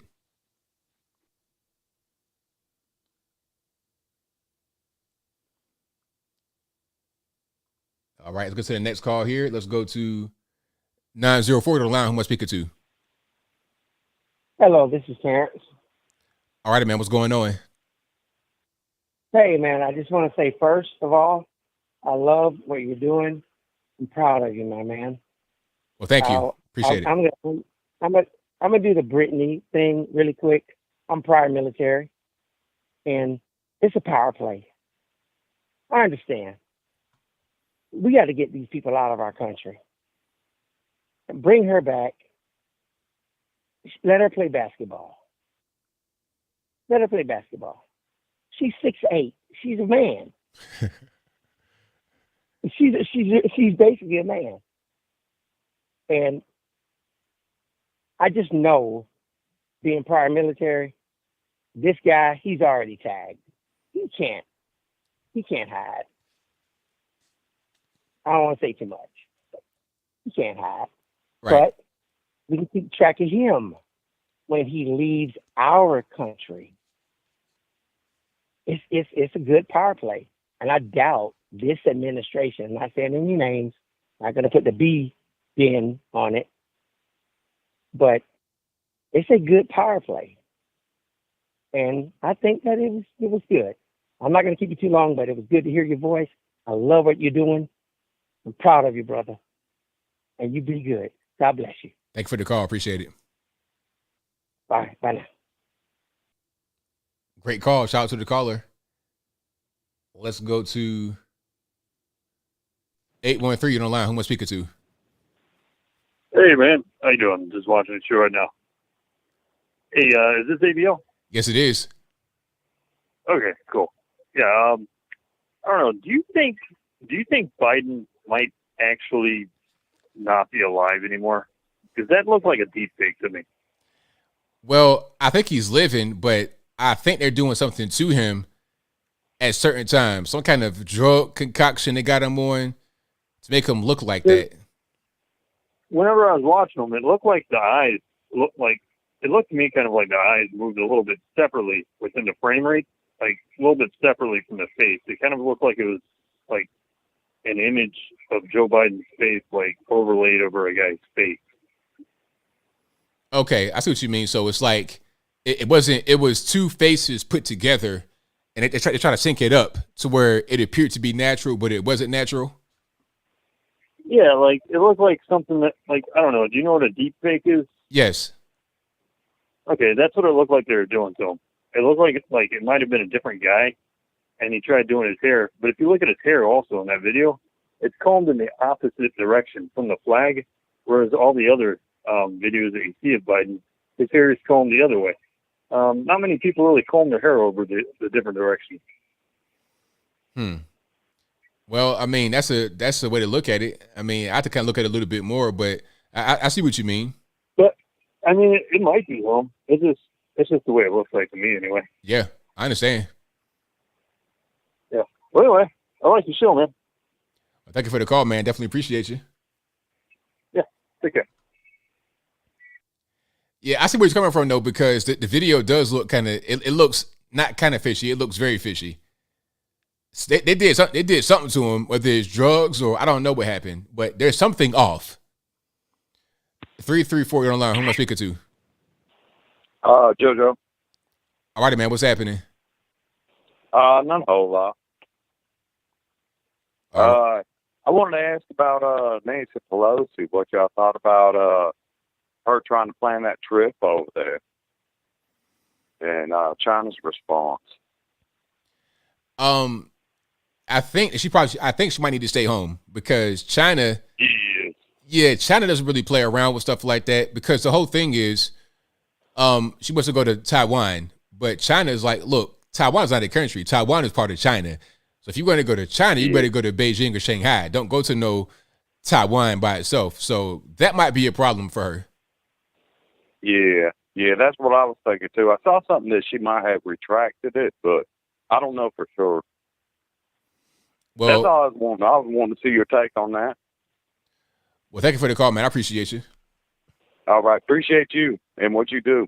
All right. Thank you. Y'all take care. Will do. All right. Bye. So I'm going to find that Pelosi Taiwan, see if she retracted it, see if she said anything. So, hold on. Let me see if there's any kind of update on that. So China says U.S. will bear all the consequences if House Speaker Nancy Pelosi visits Taiwan. But she wants to go there. All right, so that's going to be a problem. I think she probably should just stay at the house. Yeah. We'll see. We'll see if she goes. We'll see. But China is so crazy, they might just go ahead and off her in Taiwan. They don't, I'm telling you, they would do something like that. They don't even really care. 616 on the line. Who am I speaking to? I think she probably just stay at the house. 616, hello. Hello? Uh-oh. Got cold feet. It's all right, 616. It happens. 860, you're on the line. Who am I speaking to? Hey, ABL, it's F&A Ranger Xbox. All righty, man. What's going on? How you doing, brother? It's all good. Just want to touch on a couple of quick points, and then I'll be out of here. Love your show. I just want to give out the gift of white privilege when dealing with fast food workers. Okay, this is how it works. All right. Okay, you ready for this? Yeah. The first thing you do is be extra polite. These people are preparing food that you're going to eat, and you want to make sure that it's not anything other than what's on the Taco Bell menu. You hear what I'm saying? Absolutely. So even if there is a problem with the order, you go back and you say, excuse me, it seems like my son or daughter made a mistake. I mean, could you help me out here? You don't go in there, threatening or this or that. You just, because these people are handling your food. You do not want to make the people handling the food you're going to eat your enemy. That's just a white privilege tip there I'd like to throw out. That's how that works. Exactly. But about Brittany Griner, from what my sources say, it was over 100 vape vials. Oh, wow. 100 vials? Well, she was going there for a whole season. Oh, she had a whole supply with her. Yeah. And, so they say a small amount, but yeah, compared to a Mexican drug cartel, it's a small amount. Right. But it's all, you got to put it in context. But she was really upset, and I hope y'all understand this. She was really upset that they did not read her rights, and I'd like to explain something to everybody that here in America. Once you leave the United States, you don't have any constitutional rights. That's right. Okay? That only pertains to you while you're in America. Mm-hmm. And I'd like to close on, I sent you an email about something I talked about on your show, and you were very polite, very cordial, nodding your head as if, okay, it's a little bit out there, but maybe he's on to something. But it was on Crossroads, and Fox News had it the other night. I was in the military, other than the Air Force, but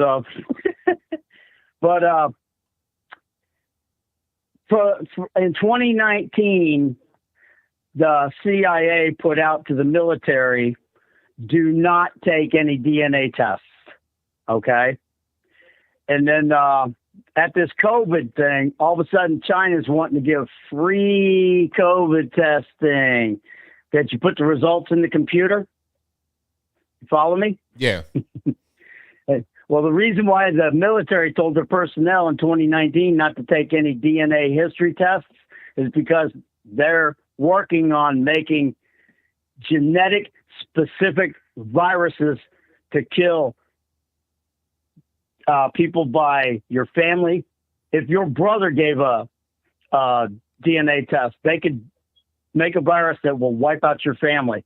If you happen to be of a certain ethnic group or race, they have enough material now to make a virus to wipe out that race. Now, this was on Fox News a couple nights ago, and last night on Crossroads, they were talking about it. So who's the brain dead lunatic running around without supervision now?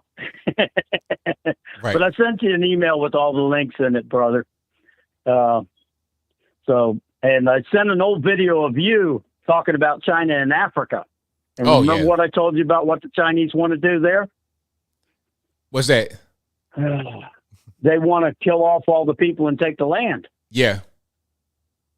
That this all combines with the World Economic Forum, because Bill Gates is on video saying we want to reduce the Earth's population by 95%. And I don't think I'm going to be making the cut. But the problem with they're so full of themselves, the problem that they're going to run into if they accomplish that is they're going to collapse civilization. It's going to go back to it's just going to go back to the dog-eat-dog primitive world. You won't be able to sustain the technology we have going now. Anyway, brother, God bless. Love your show. And to the haters out there, remember that white privilege tip next time you go to a fast food restaurant, okay? All right? Y'all take care. Love you. God bless America. Goodbye. Thank you for the call. Appreciate it. All right. Great call. Yeah. The whole DNA thing, they're serious. China, they don't, like I said, they don't play around. 815, you're on the line. Who am I speaking to? Hey, ABL, this is Jose. used to live in Chicago, and now I live out in the sticks on the Iowa-Illinois border on the Illinois side. But yeah, no, I had a statement to make about monkeypox. I don't know if you covered it tonight. Okay, go for it. Okay, so about 16 years ago, I had neighbors that lived across the street from me, right? And they used to import animals like albino raccoons, albino prairie dogs, and all that. Well, down in Texas, there's an import-export for exotic animals. And they used to get their animals shipped from there up here to Chicago. Well, down there, their animals that they used to get delivered came in contact with a racine rat that had monkeypox. So 16 years ago, my neighborhood was exposed to monkeypox.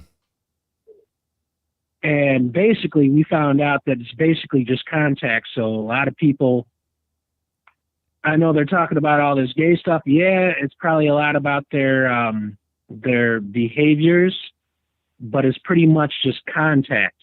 So a lot of people shouldn't really freak out about it. Right. So, I mean, now the thing is, it says, like, I saw a study that said that 98% of those that have it are gay males. So is it only a contact thing, or is it like an STD? It's a contact thing. Okay. All right. Well, hopefully. Yeah, it was basically, we didn't share drinks, we didn't share cigarettes and stuff with that back at the time. People didn't really care. Can I get shorts off of you? Or I was like, you could have the rest of my cigarette, or here, you want the rest of my drink? Take it. Got you. Okay, I see. But yeah, no, that's pretty much about it. It's contact, but whatever, like how they're declaring them, yeah, it's contact. I mean, you can get it from shaking hands, and then you touch an exposable, you touch your eyes, rub your nose, mouth. You got it. Right on. Well, thank you for your call, man. I appreciate you. Thank you very much. You have a good night. Same to you now. Okay, interesting. But again, that study, who's getting it? 98% gay men. So I'm sure you'd be able to be in contact with somebody that's gay beyond just a sexual type of. So I'm just trying to figure out what's going on. That's all. I'm just trying to put it together. All right, let's go. 616 on the line. Who am I speaking to? Hello? Yes, can you hear me? Yes, I can hear you. Is this right. Anthony? Yes, it is. Turn the stream down in the background for me, please. Yes. The background. Yeah, just turn it off for me in the back. Here, turn that off. Oh, I'm sorry. I'm done. You said pause it? I'm sorry. Yeah, so because it's like it's feedback, so I can hear it, but okay, you good now. Okay. Oh yeah, I'm sorry about that. I just wanted to say that me and my cousin absolutely love your show and love what you're doing. And you probably hear that all the time. And we just wanted to know if you'll be voting for Jeffrey Epstein in 2024. No, I think he's pretty much long gone. You think so? You really think he's gone, or you think that could have been a cover up too? Nah, he's gone. I think the cover up is the reason why he's gone. They went ahead killed him. Prince Andrew. You said Prince Andrew? Prince Andrew, he had that wonderful interview, as you've seen. And I just think it's funny that everybody's kind of forgetting, at least for the most part, about, the names and all that. Some names came out, but a lot of them didn't. Yeah. And Trump obviously was dragged down in that whole thing, which was wonderful. Well, I mean, we're going to see if this continues to be a story or if it just pretty much gets swept away. I think by killing Epstein, they pretty much killed the story's momentum. Yes, that is true, especially the guards that were found guilty or whatever it was, and then now they're all that. It's just funny how that story got buried. for the most part, except for Maxwell being sentenced, which still wasn't enough time for what she did. Right. But obviously, R. Kelly, you've seen him 30 years or whatever. So hopefully there's some type of justice, and hopefully everybody realizes that a lot of the stuff they're doing is just to silence people like you, people who actually can think for themselves and not just follow the crowd. Right. Yeah. You're right about that. Yeah. But that's what I just wanted to call and say real quick. My phone keeps cutting out, but yeah, again, me and my cousin absolutely love what you're doing, and you 100%, as many people do. And I just wanted to thank you for your time. Thank you for the call, man. Appreciate it. Thank you. All right. Shout out to the caller. And we got quite a few calls on the line. The number to call is 434-658-1220. Again, 434-658-1220. 918, you're on the line. Who am I speaking to? Hey, what's up, baby? It's JB Scott from Oklahoma. How you doing, buddy? It's all good, man. What's happening? Hey, not a lot. Just a couple of quick things I wanted to mention. I watched your video that you made a couple of days ago about monkeypox. And honestly, I thought the whole thing was a hoax. I'm like, monkeypox? Oh, yeah, that sounds totally real. I thought it was kind of a joke. And I didn't know they're actually giving people vaccines for it in New York City. And you explained how it's pretty much, and so did the CDC director. She said it's primarily spread through homosexual males. Yes. So, I mean, that just blew my mind. I'm like, oh my God, this is a real thing, actually? Oh, yeah. Or they're trying to make it a real thing. Absolutely. So, I mean, it's crazy because she said it like it's been verified different ways, because she said it, and then New York City put out this notice, because there's a vaccine for it, but you can't get the vaccine unless you are a gay or bisexual male who has sex with men, and you've had multiple random partners in the past 14 days. So it's very specific. They know exactly who's getting it, who's not getting it. So we know where it's coming from and how it's being spread. But the media, they don't really want to talk about that. They just want to talk about it in a very vague way. Oh yeah, they won't talk about it because you can't offend the gay community. That's totally off limits. Right. Can't blame them for anything. Exactly. So yeah, that was some surprising, very good news from you that I got that day, a couple of days ago. Another quick thing, Joe Biden. I know that one dude was talking about earlier about those videos of him that were looking very odd. I mean, it may sound kind of conspiracy theories, but I don't even think he had COVID, honestly. I think he's got some other major, major health problems, and he just had to be out of the public spotlight for, the 5 days or whatever it was. And they just use COVID as an excuse, honestly. Yeah, he's got some other really serious health issues. And do you remember, I think it was on the September 11th anniversary back in 2016, I believe, when Hillary and Trump were battling it out. And remember when she was walking towards her SUV and basically just collapsed, and all the Secret Service had to pick her up and throw her in the back of that SUV like a sack of potatoes? I remember that, yes. I mean, she looked like grim death. And then a few hours later, she comes out in the street looking like a totally different person. And she's like talking to some little girl, and it makes you wonder. It just makes you wonder. It really does. Yeah, I think that there's probably some kind of drug cocktail they got that have for them, when it's like, okay, you're not looking too well, you're kind of out there stumbling and fumbling. Take this injection, take this drug, and be right back to normal, or not quite normal, but just you'll be more presentable than you were before. Yeah, it's like a boost, to make you, give you energy, and so you can go out there and actually speak in front of people. And when it wears off, yeah, I mean, I don't know. Reminds me of the Emperor from Star Wars. You know, the old dude. Anyway, one more quick question. I know you use the term tighten up, and I had a buddy that used to use it all the time. Did you get that from the song from Junior Walker and the All-Stars? Nah, I kind of grew up saying tighten up. That's just a phrase that I always heard as a kid. So I never heard it in in entertainment. Yeah. Yeah, there's a classic song from the band Junior Walker and the All-Stars. And then, because I never knew it existed until my buddy told me, like a few years ago, he's like, yeah, that's a tighten up song. I'm like, really? I had no idea that's where you got it from. So that's a cool song too. Yeah. Okay, interesting. Yeah. All right, buddy. Love you, man. Love the chat and all the callers, and you have a good night as always. All right, thank you for the call, man. I appreciate you. All right, later, dude. All right, shout out to the caller. Yeah, but you always grew up saying tighten up. Yeah.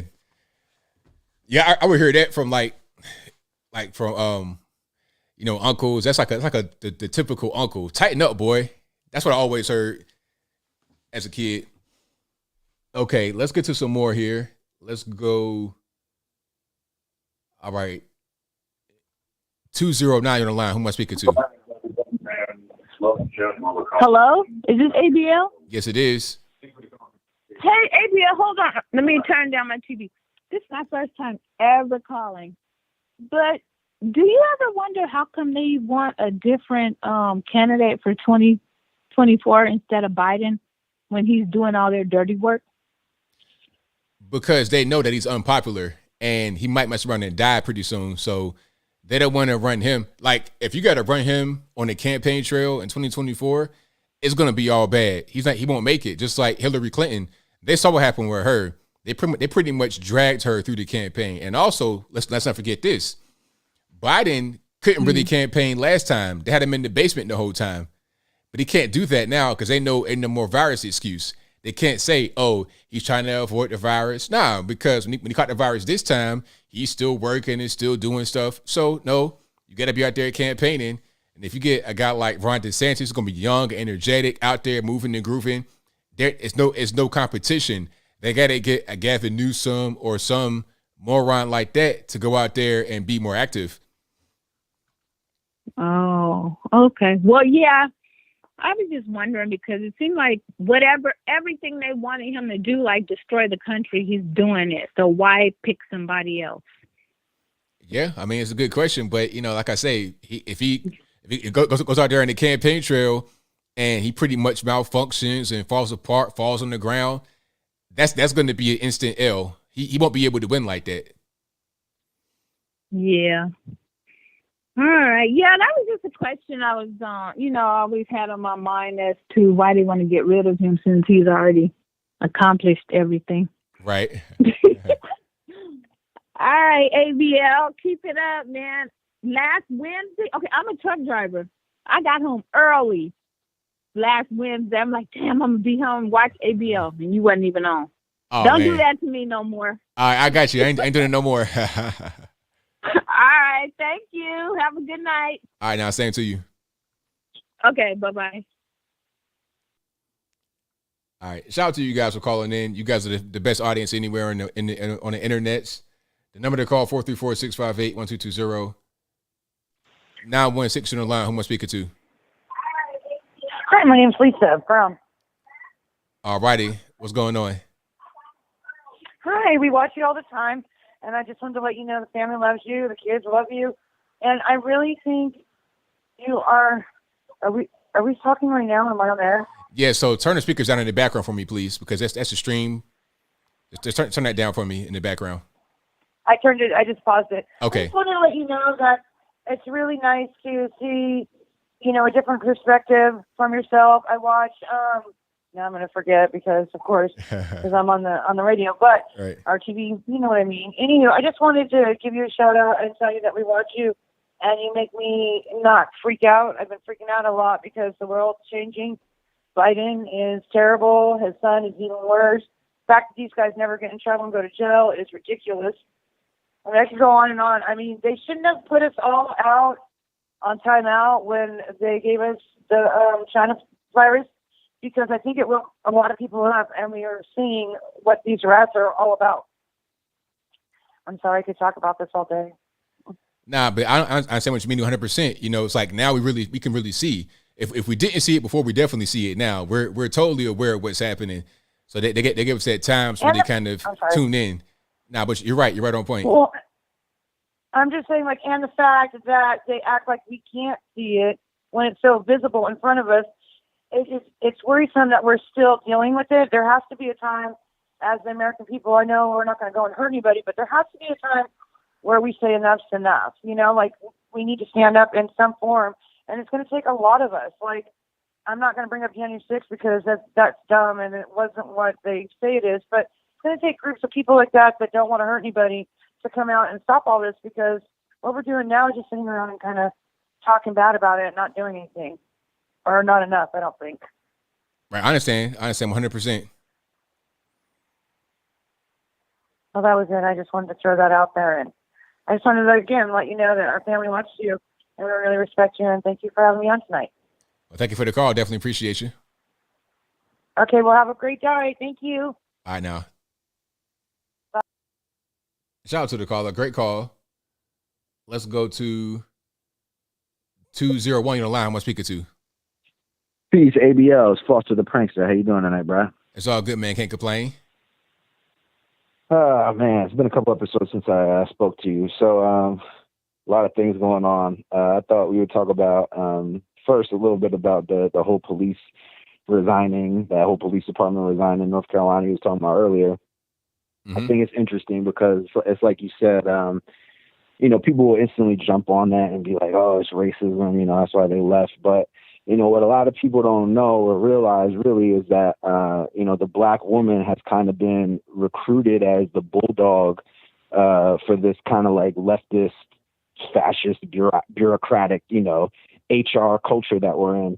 You know, I think the black community, I think we all kind of see that it was socially engineered to be a matriarchy, you know what I'm saying? Like, they removed the black fathers from the homes, and so now you create an environment of like a lot of single mothers, economic hardship, and so those women are a lot of times, this doesn't go for all black women, like, I'm a black male, I'm not trying to disrespect, you know, like the sisters out there, nothing like that, but you know, it's kind of created this culture where we're stuck in this cycle now where they kind of have black women, like, you know, in order to excel and have, you know, the career ambitions that they have based on the economic issues in the community, you have an environment where like the average folks are kind of like basically afraid to confront these women, but they also can't criticize them because they'll be deemed racist and sexist. So now you like they've gotten to these positions, like I said, like HR, middle management, where you don't necessarily know what policies that this woman was trying to institute, or like whose bidding she was trying to do, or what might have caused these people to you know, want to up and quit like that, just like you said, man. So I think it's interesting because black women have kind of been set up as like the group to be perfectly shielded, to be recruited as part of this like HR Gestapo that we're seeing. And then the other thing, man, was just the preacher getting robbed out there in Canarsie, man. Like, listen, bro, I'm from Jersey. I spent a lot of time in Brooklyn. That's one of them things you just got to charge that to the game, bro. That's all part of the game. Like, you know, the dude was involved in, like you said, some street type stuff, or had been convicted of fraud or whatever. He out here flossing, and you out here looking like food in a community where folks are struggling. You know what I'm saying? Where like you play stupid games, win stupid prizes. So, you know, you're supposed to be a man of spirituality and you know, a spiritual leader, and you out here worshiping material wealth and worldly political power. You know, he's trying to get his little points in with the mayor by getting the dude that was involved in the shooting to turn himself in. And, you know, that's how it all works, man. It's like one hand washes the other, but God works quickly. You feel me? So, and, you know, I saw people talking in the chat, like, you know, it might be staged. It definitely might be, you know what I'm saying? I don't put nothing past anybody nowadays. But, you know, if that's not staged, man, he just gotta eat that. Cause, you know, it's like Dave Chappelle said, buy another one, you rich MF, you know, like, you got all that money you flossing, man, just go get you another chain, bro. It's all good. But thanks a lot, ABL. I appreciate you, bro. Appreciate you. Love the show, and have a good night, man. Thank you for the call, man. Appreciate you. Peace. Great call. Yeah, man, that pastor that got robbed, I mean, come on, you're doing too much flossing, too much showing off. You asking for it. 616. You on the line? Can you hear me? Hello. Hi. My name is Jake. I just wanted to say I really appreciate guys like you that give us the truth, like guys like you and Mark Dice and Candace Owens and the Hodge twins. Like you guys just give us the full truth and always speak the truth, and like I just really appreciate you guys. Well, man, thank you, man. No, it's no problem. I'm here for y'all. Like I think you talked to my cousin not that long ago, and we just really admire you, and we watch your videos a lot, and you guys you make perfect sense and give us like the real truth, and like thank you for that. Oh, it's all good, man. Couldn't do it without y'all. Trump 2024. Well, we'll see. Hopefully, he makes a decision pretty soon, and he gets in there. But I think if he ran, he definitely would win. Oh, absolutely.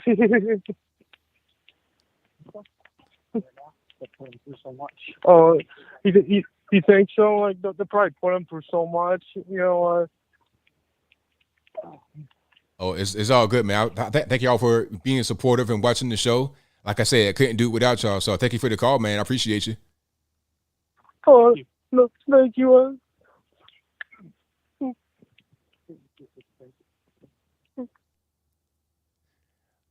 All right. Shout out to the caller.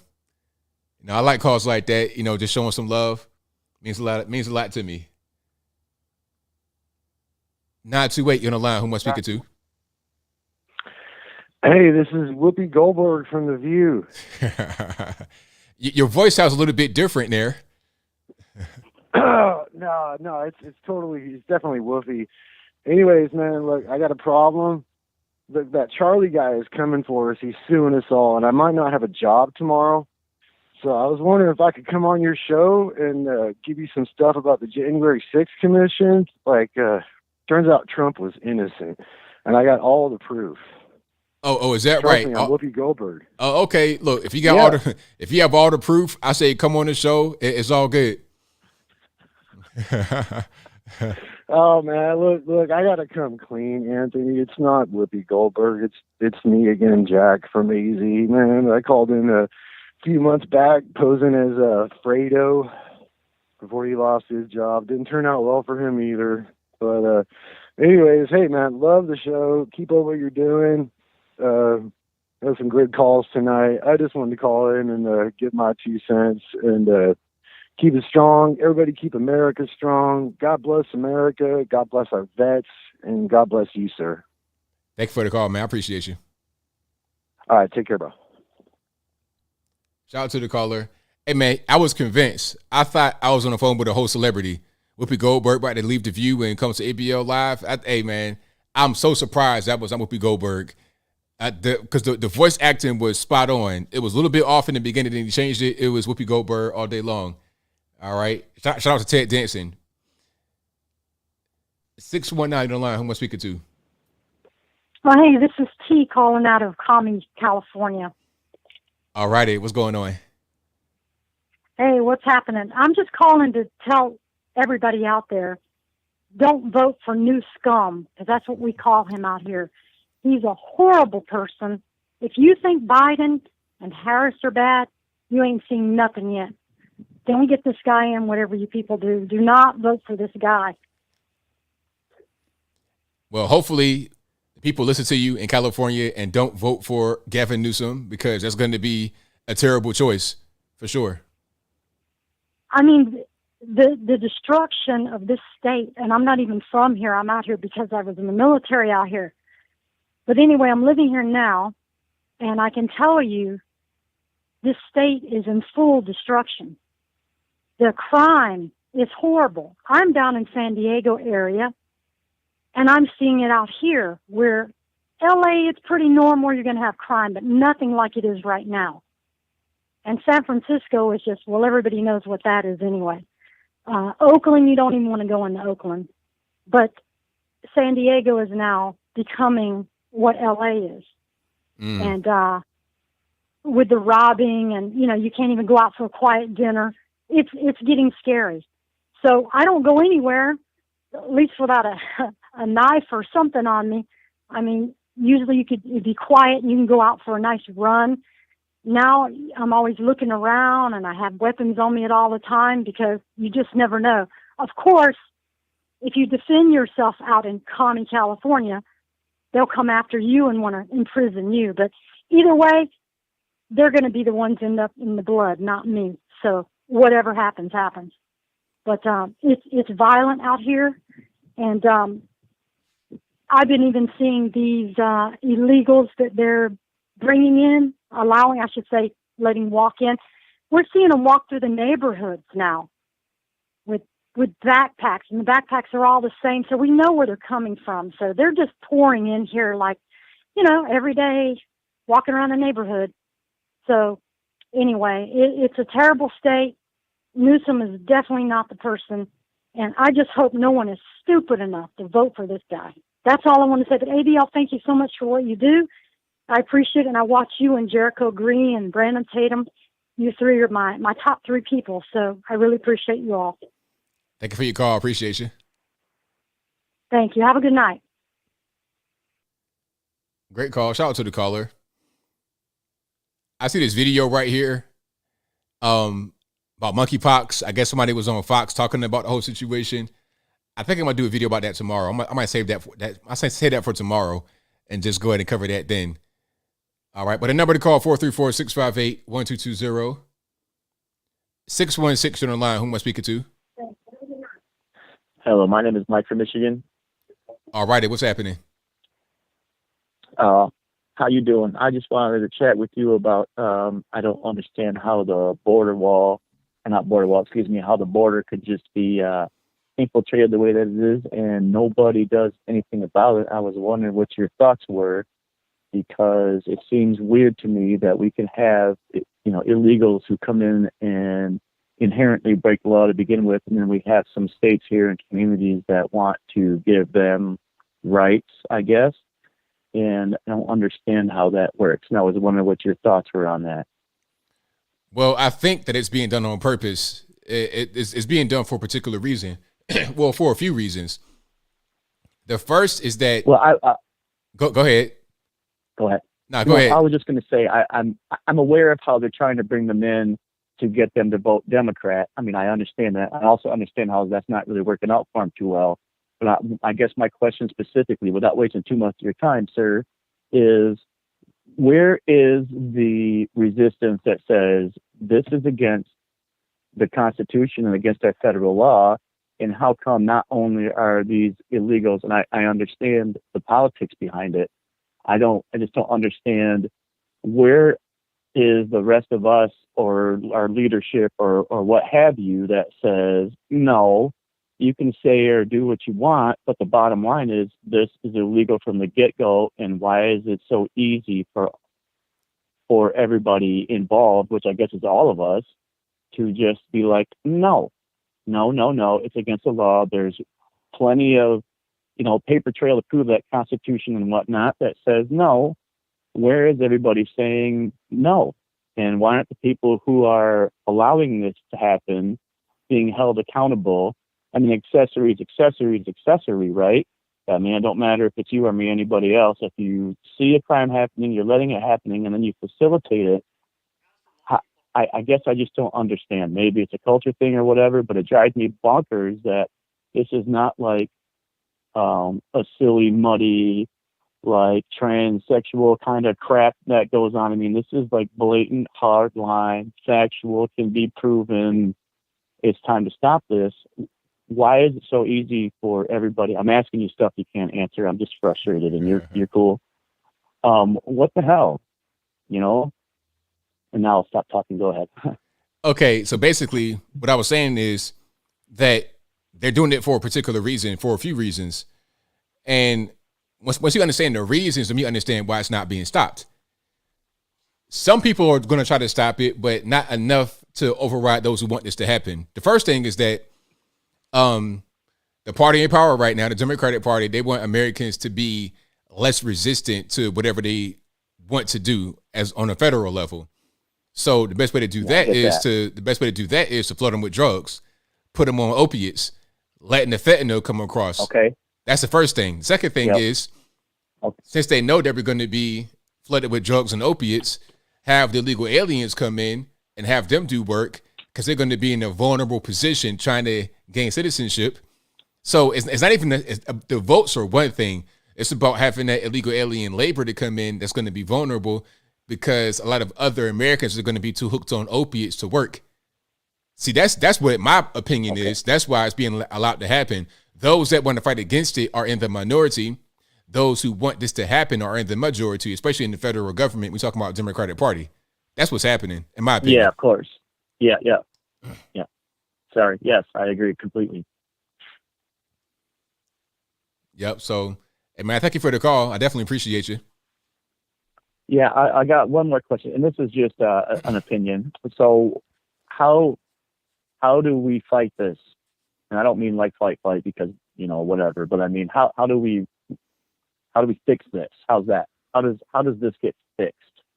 Take the power back. Don't have the Democratic Party in power anymore. That's all you can really do. Take the power back, and then demand that those who are in power, who have our best interests at heart, demand that they turn the other direction, because it can't be done under Trump. It was done, but then as soon as this guy gets in office, all of what Trump built was torn down. You could build it back up, but we got to get back in power first. That's all. Right. So it just comes back to the old ways of making noise and getting together, I guess. Then, right? I suppose. Well, just getting back in power. That's really what it is. That's really what it is. Yeah. All right. Well, I appreciate it. Thank you. Thanks for taking the call. Thank you for the call, man. Appreciate you. Yeah. Bye. Yeah, man. If fentanyl is waving, it's all over. Like, if you think you're going to be doing recreational drugs, no, you're going to be doing fentanyl, and you're probably going to die. 404, you're on the line. Who am I speaking to? Hi, how you doing? ABL? This is me. Wow, how you doing? I'm well. Can't complain about yourself. I'm okay. I'm watching your show right now, but I'm kind of nervous. Oh, it's all good. It's just me and you. Okay, listen. Me and my husband, we stay in Stone Mountain, Georgia, and we seeing a lot of I don't want to say the right thing. I guess Spanish people walking around here. We're in a black neighborhood. I don't know if I'm saying this right, but now you're right. You're right. Listen, we also see a lot of Syrians standing on the corner begging, like panhandling too. And yeah, the question is the government supporting them, or are they just out there doing that too? Well, I think that it could be a combination of both, or it's just out there. I think it's a combination of both, because first of all, how would a Syrian person get to Stone Mountain, Georgia? Like, it ain't no border right there. They're getting brought there by particular people, probably by the federal government, letting them go out there. Okay. So they're getting supported that way, but at the same time, they probably don't get enough. So they're out there begging and panhandling for more. Okay, that's kind of a concern, because I'm like, oh my God, and with the way things going now, you don't know what's going to happen. You don't know if they're going to break out and start robbing and stealing as well. That's definitely a possibility. You never know. Wow. Well, I don't want to keep you. I don't want to keep you. I'm nervous, but it's an honor to speak to you, and we watch you every Wednesday. We appreciate your show. Thank you for your support. I definitely appreciate you. All right. Thank you. All right, now. Yeah, how you got Syrians in Stone Mountain? I've been to Stone Mountain, Georgia. Like, you can't, it's not even like in Atlanta. Yeah, I could see if you're talking about they're in downtown Atlanta, maybe they got a bus, but Stone Mountain, why so specific? I think they're being put out there intentionally by the government. They're being put in certain neighborhoods. I don't know exactly why. What's the science behind that? What's the the rationale behind that, but you being placed 30, 45 minutes outside of Atlanta in Stone Mountain, Georgia, like what you gonna be doing? You're gonna be working at Stone Mountain on the actual hiking trail? Like what's going on? I don't know. It's weird. 502, you don't lie. Who am I speaking to? My name is Val. All righty, what's happening? Not a lot, sir. How are you? It's all good. Can't complain. Oh, is this ABL? This is me. Yeah, how you doing, young man? I just called. I'm just curious to know, all in all, compared to the country you grew up in, compare that to today. Well, if you would, I think that people are a lot more sensitive nowadays. That's the overall. That's the biggest thing I'm able to get is sensitivity, and also a lot of things that were not tolerated when I was a child are now tolerated. Men beating up on women, competing with women, things like that were not tolerated at all. It was zero tolerance, but now it seems to be normal. So I think there's a lot less fairness when it comes to how women are treated. There is a lot less.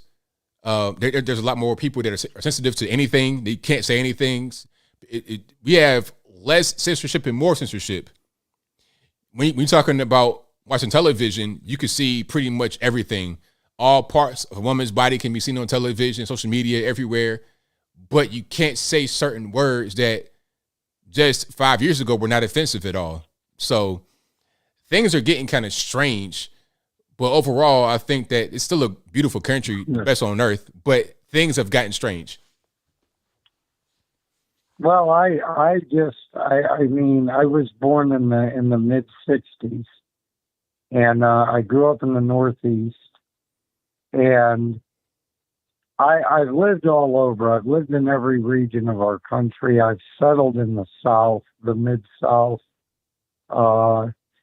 and I just find it flabbergasting that somebody can tell me not to say something because it hurts their feelings.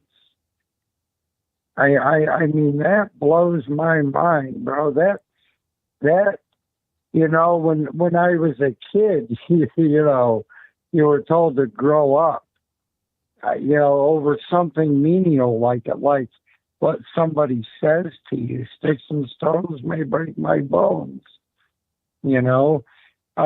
The Brittany Griner thing, I can't believe, because I'm in America, what they've turned it into. But look, I've been to other countries, and here's the deal. Those laws in those countries are those countries' laws. If you break them, you go to jail. Period. End of story. Just like here, if you break the law, you go to jail. Laws are different. It just blows my mind that they turn everything like that into races involved. Russia's laws aren't even talked about when they discuss her. You have to look those up on your own. They don't want you to know what they are if you're caught with weed in Russia. Here's what they don't. I haven't heard. I don't watch mainstream news, but in the clips I watch, they never mention that. They just mention bring her home. She did nothing wrong. Right. I'm confused, man. More than confused. It's beyond sad. Yeah, it's a helpless, hopeless situation right now. And another thing that runs through my mind is they cheated the 2020 election. How do people not think they're going to cheat these midterms in the next presidential election? How do you not see that coming the day after they got away with 2020? Well, the good thing about the election process is that it's not federalized. So your states have to step up to the plate to make sure that your election is secure. Now, the problem with that is not every state is going to do the same thing. But I think a lot of the states that are going to have the more I guess you could say, vulnerable election process are not going to be your Republican conservative strongholds. Right. Well, but see, I see like they've got this investigation going on where they've proven beyond a doubt just recently Arizona was a rigged deal. Yet, you know, it's just like life just goes on. Nothing ever happens except to us, the people. These people don't get in trouble. They never have my entire life. They never will. They never will. Joe Biden's on tape admitting they're not giving him money if he's not fired. But I'll be damned, an hour later he was fired. Bro, that's bribery, that's treason, that's all kinds of things. He's using taxpayer dollars to do that. Yet he's the most popular president by vote in history. I just don't get this, man. I don't get it. I don't get it. You know, I don't get it. I'm just baffled. I hear you. I mean, what are you going to do? All you can do is just do what you can do. Go ahead. All you can do is do whatever you can do. Do it like whatever you have in your power. It's all you can do. You can't really do more than what you have in your power. I agree. And young man, I just want to say this, and I'll let you go. I watch you all the time, live in your videos, and I just want to thank you for giving me hope. Well, thank you for your call. I definitely appreciate you. Yes, sir. You have a good evening. Same to you. All right, great call. And speaking of politicians and whatnot, have you guys seen these pictures from Vogue magazine? Now, this is your man, President Zelensky over in Ukraine, him and his wife. Now, all right, what I want to know is, you having this crazy war, people are dying every day, all this, that, and the third. Why are you posing for pictures in Vogue magazine? Like, what's the purpose? And how do you have time for this? I don't understand how this makes any sense. I said from the jump, this whole Ukraine thing was just bogus and ridiculous. What is this all about? And there's more pictures. Okay, it was like some kind of some plane or something that got downed, and she has on this fantastic coat, and you out here with looks like female troops, I suppose. I'm just kind of confused as to what's really happening with the Ukraine situation, and why are we giving them billions of dollars? They can go take photo shoots with Vogue magazine. How much of my tax dollars went to this photo shoot? I mean, seriously, how much of U.S. tax dollars went to this photo shoot? All right. And she has on a bunch of different outfits, right? Look, check it out. Check it out. Hold on. Watch this. Outfit number 1 for her, turtleneck sweater. Outfit number 2, got this nice long jacket on. Outfit number 3, this white blouse unbuttoned. But he has on the same green shirt. Why? Where's your suit at? Are you wearing a costume, sir? This is, whenever I see him, I get upset. I get triggered.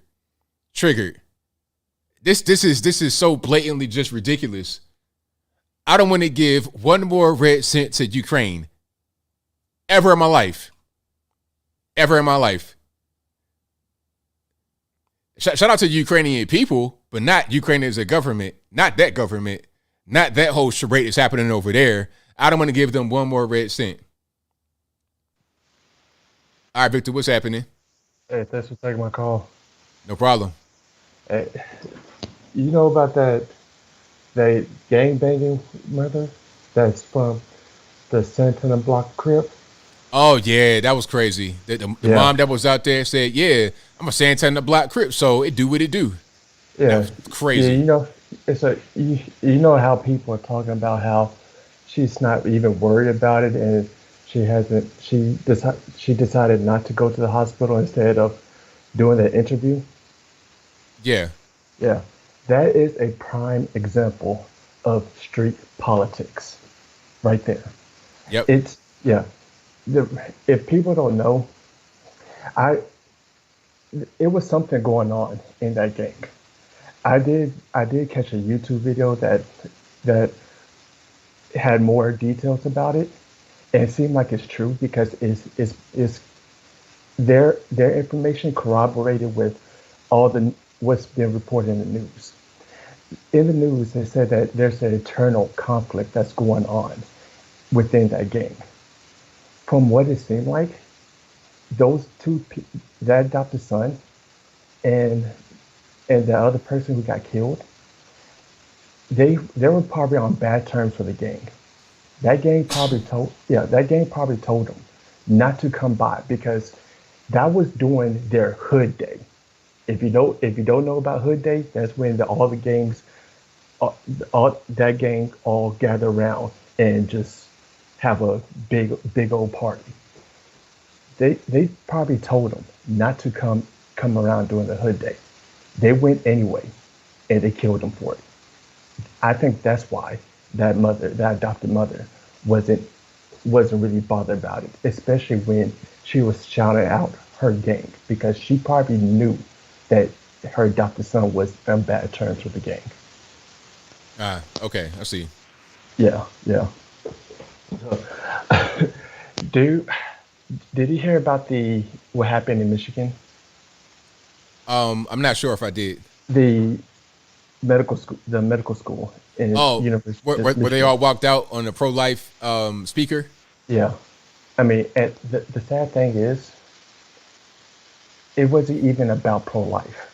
Right. It was a white coat ceremony, initiating them into the medical field.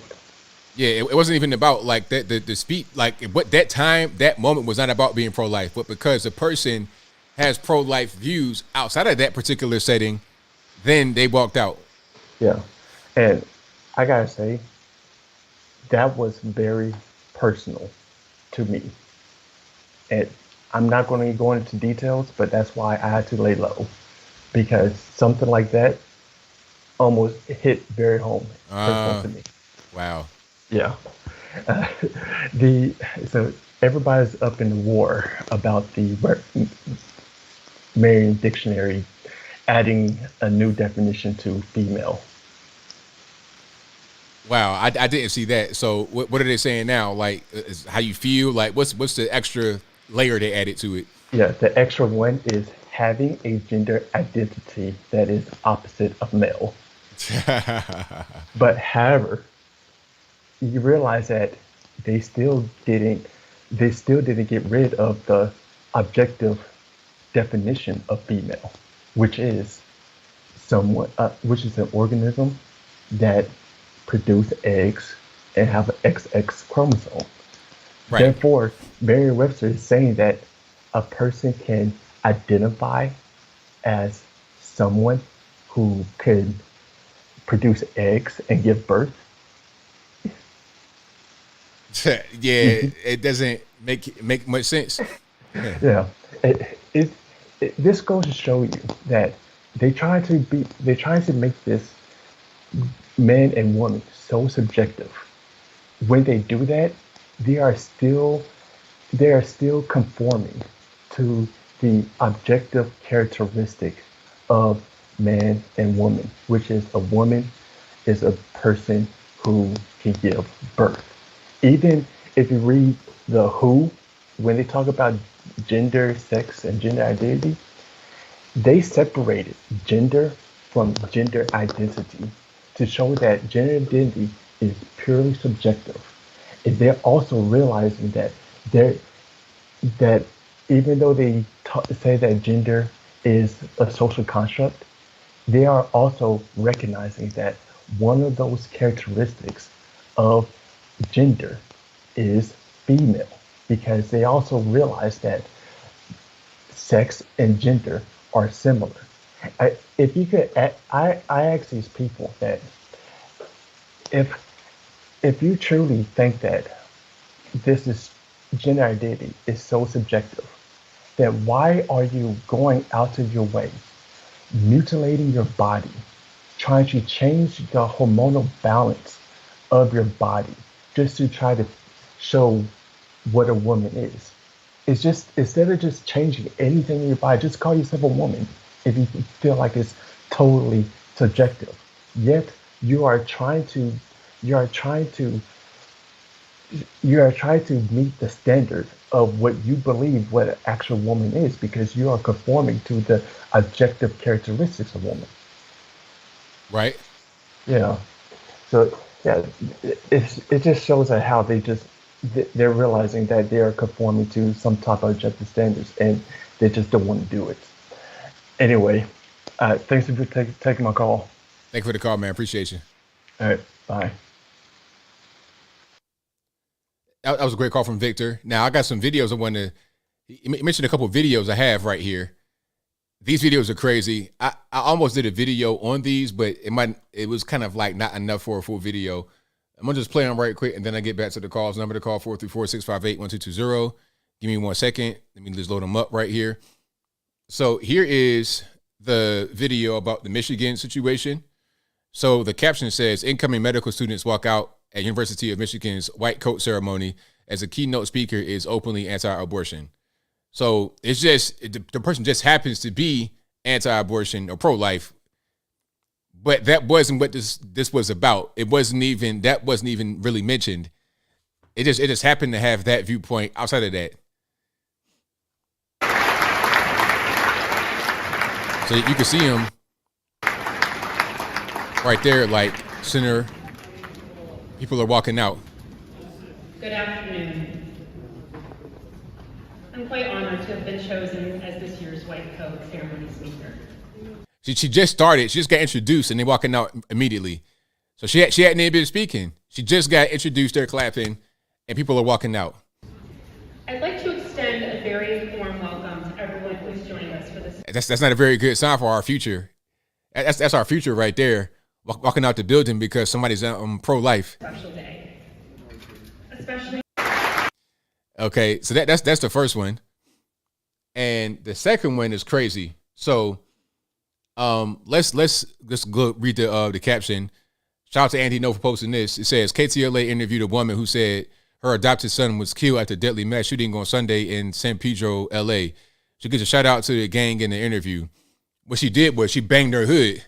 She banged her hood in the interview, right? This is some LA West Coast stuff.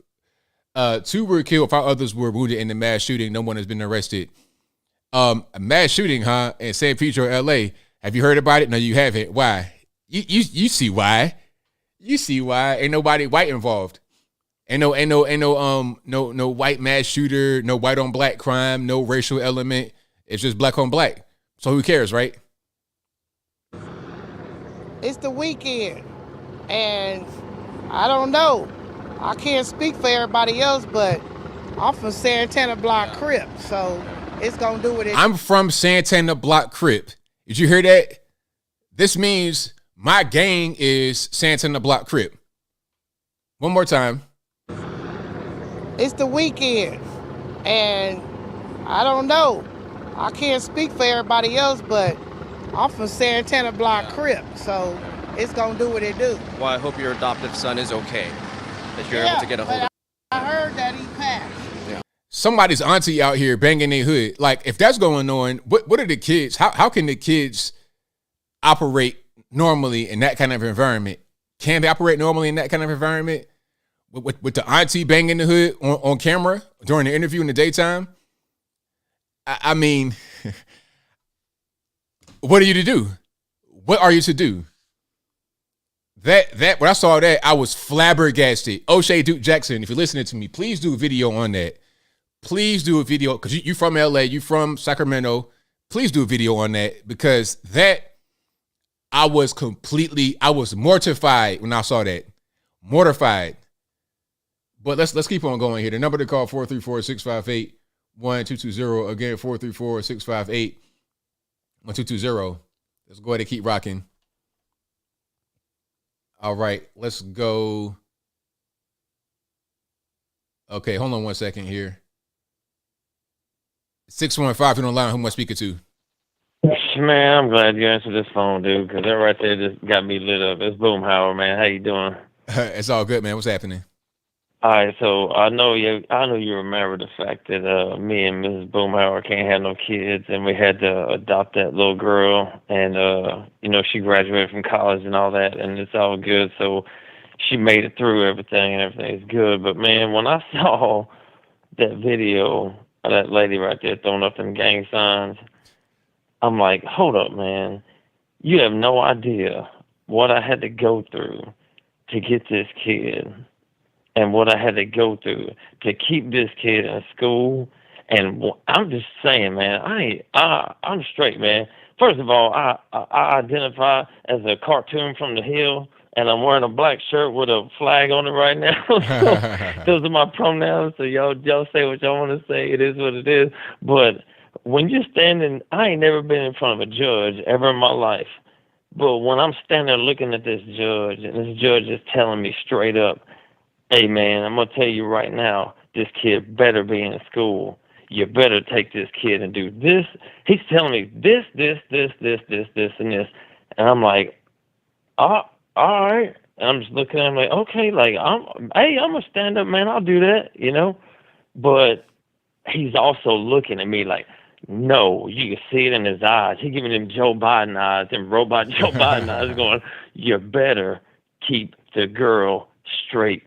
You better not. Anything she does, anything that happens to her, it is on you. It's on you, homeboy. So he's looking at me with that look.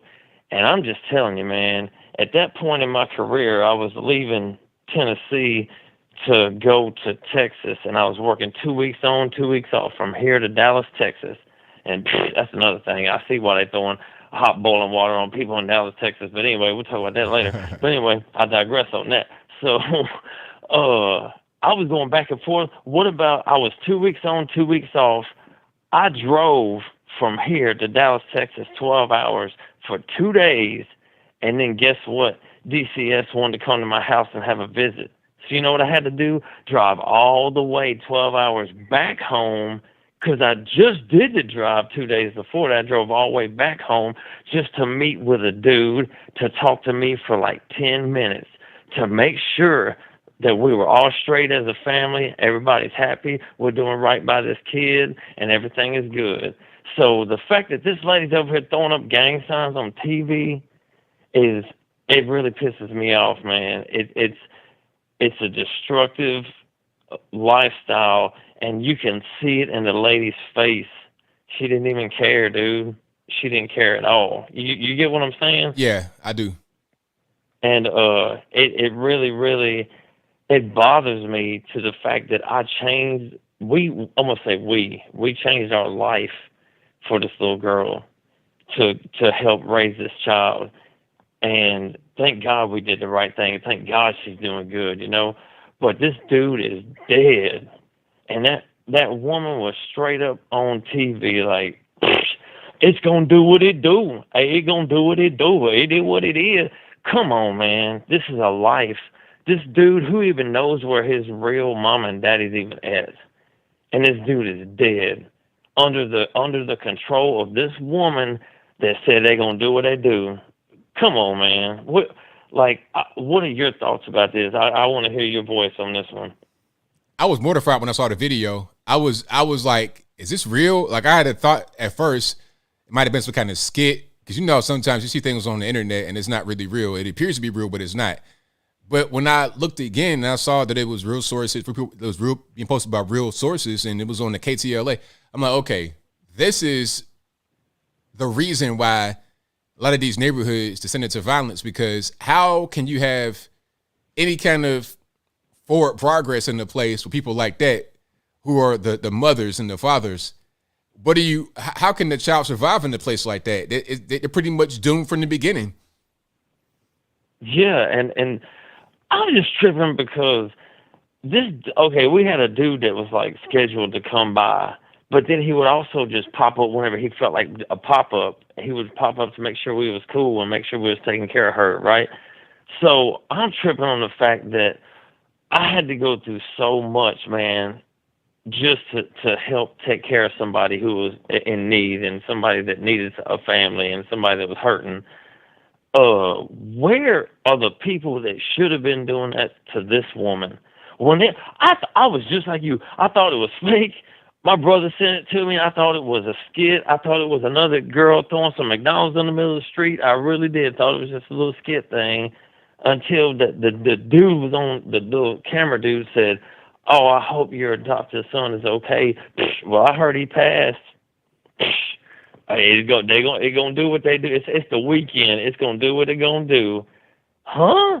And I was disgusted. I was like, no, man, this ain't even cool. Like, why is this? They need to be like questioning this lady. I ain't even call her no mother. They need to be questioning this lady and say, where were you at? We gave you this kid. The system gave her a kid, dude. We can't have no kids, man. I'm just telling you, listen to my voice. We cannot have children. They give you a kid. They give it to you and say, hey, take care of this. This is a life. Do what you can with it. Please do something the right way with this child. Dude is dead, man. That's all I got to say, man. I hope y'all, everybody in the chat, I love y'all, man. Listen to my voice. Listen to what I just said. That is ridiculous, man. That dude is dead. The mama was a gangbanger and got a kid. It's ridiculous, ABL. Hey, man, I love you, dog. Great show tonight. Thank you for everything you do, man. You don't even know how much you help make our world go around. I appreciate you, man, so much, all right? Thank you for the call, man. I appreciate you. Yeah, man. Yeah, I feel this frustration because, in case you guys didn't really catch it, when I played that video of the woman talking about, you know, I'm for Santa on the block, Crip's going to do what it do, whatever, the reason why she was right there giving the interviews because they told her adopted son had been killed. And she was just like so laissez-faire, not even really caring. Now, I can't say for sure that she doesn't care. Maybe care is shown differently in other people than it is, but if one of your kids died and you just found out, would you be so stoic like that? I mean, I don't know. So he's like, look, we had to go through, we had to move mountains to get this little girl to adopt her and bring her up and treat her, you know, and do the right thing by her and have her successful in college and all of that. And to see what they had to go through to have that and see this woman who's just like, hey man, Santa on the block, Crip, do what it do. When her adopted child dies, it's just, it kind of makes you just be speechless. It's like I said, I was flabbergasted when I saw it. I was like, no way, this is real. But yeah. And when you see things like that all the time, it makes you kind of become less shocked. You're just like, what is that's at that point, it becomes normal. It becomes normalized, unfortunately. 773, you don't lie. Who am I speaking to? Hey, BL, I'm glad you got to me. This is your retired Chicago police officer friend. All righty, what's happening? I wanted to talk about that video that you played about the monkeypox. And here's the thing. So the woman gets on there and she says that the two kids are adjacent to the gay community. Now, you know, aren't we all adjacent to the gay community? I mean, gays are, you know, they're Uber drivers. Gays are chefs. Gays are working at the grocery store, handling your produce and everything else. Here's the real sinister part of that story, which you wouldn't think of right off the bat. The sinister part of that story is what happened to journalism. And you mentioned this a little bit when you first did your first video on it during the week, and I watched it. It's that, wouldn't you naturally ask, were these children molested in a sexual way? Is it sexually transmitted? Because there was a caller earlier tonight that said about the monkeypox years ago, and I don't say he's right, but he was saying that you can catch it from, you know, smoking somebody else's cigarette, drinking out of somebody else's, you know, beer, or shaking somebody else's hand. You know, what happened to journalism where you ask hard questions? This is, you know, if you're not going to ask hard questions as a journalist and you're going to be afraid to answer questions because you're going to ruffle feathers, Well, then you're never going to do any investigative reporting. You're not going to do anything. I mean, the question is, was it sexually transmitted to the children? Because if it wasn't sexually transmitted, that they were like a gay couple, let's say, husband and husband, and they had 2 children, and they changed the kids' diapers, and they feed the kids, and they kiss the kids goodnight, and they don't molest the children, well, then this monkeypox can be transmitted in other ways than sexual. Now, you and I know that more than likely it's sexually transmitted, okay? More than likely because it's kept to the gay community to that risky sexual behavior. But what happened to journalism and asking the hard questions? That just gets me when, I call myself a journalist, but I'm afraid to answer, ask the hard questions. Yeah, I agree, because it's a natural question. Like, just us as regular people, we would know to ask that question. But if you're a journalist, this is your job. You get paid to do it. You've been trained, at least you should have been trained properly in school to know how to do these things, to ask questions, and you don't do it. I think it's not being done intentionally because they don't want to hear the answer, which we all could pretty much put 2 and 2 together and get 4. I think so too, ABL. And here's the thing, in my later years as a police officer, I used to have to ask specific questions when someone was robbed on the street. Like, what was their race? And I've had people tell me, well, I guess you're racist, aren't you? No, sir. You're describing the offender. So I have to know, does he look Asian like a sumo wrestler? Is he as tall as a basketball player? Is he a short white midget? I'm asking the specific questions to pinpoint what the offender looked like. Has nothing to do with racism, has nothing to do with bias. It has nothing to do with that. I have to ask these questions, and it's almost like these, because remember, the old time journalists, they're dying off or dead. The people that are now in journalism, newspapers are gone, but people that are now in journalism are people in their 20s and 30s who were educated in a school system under this let's tiptoe around everything.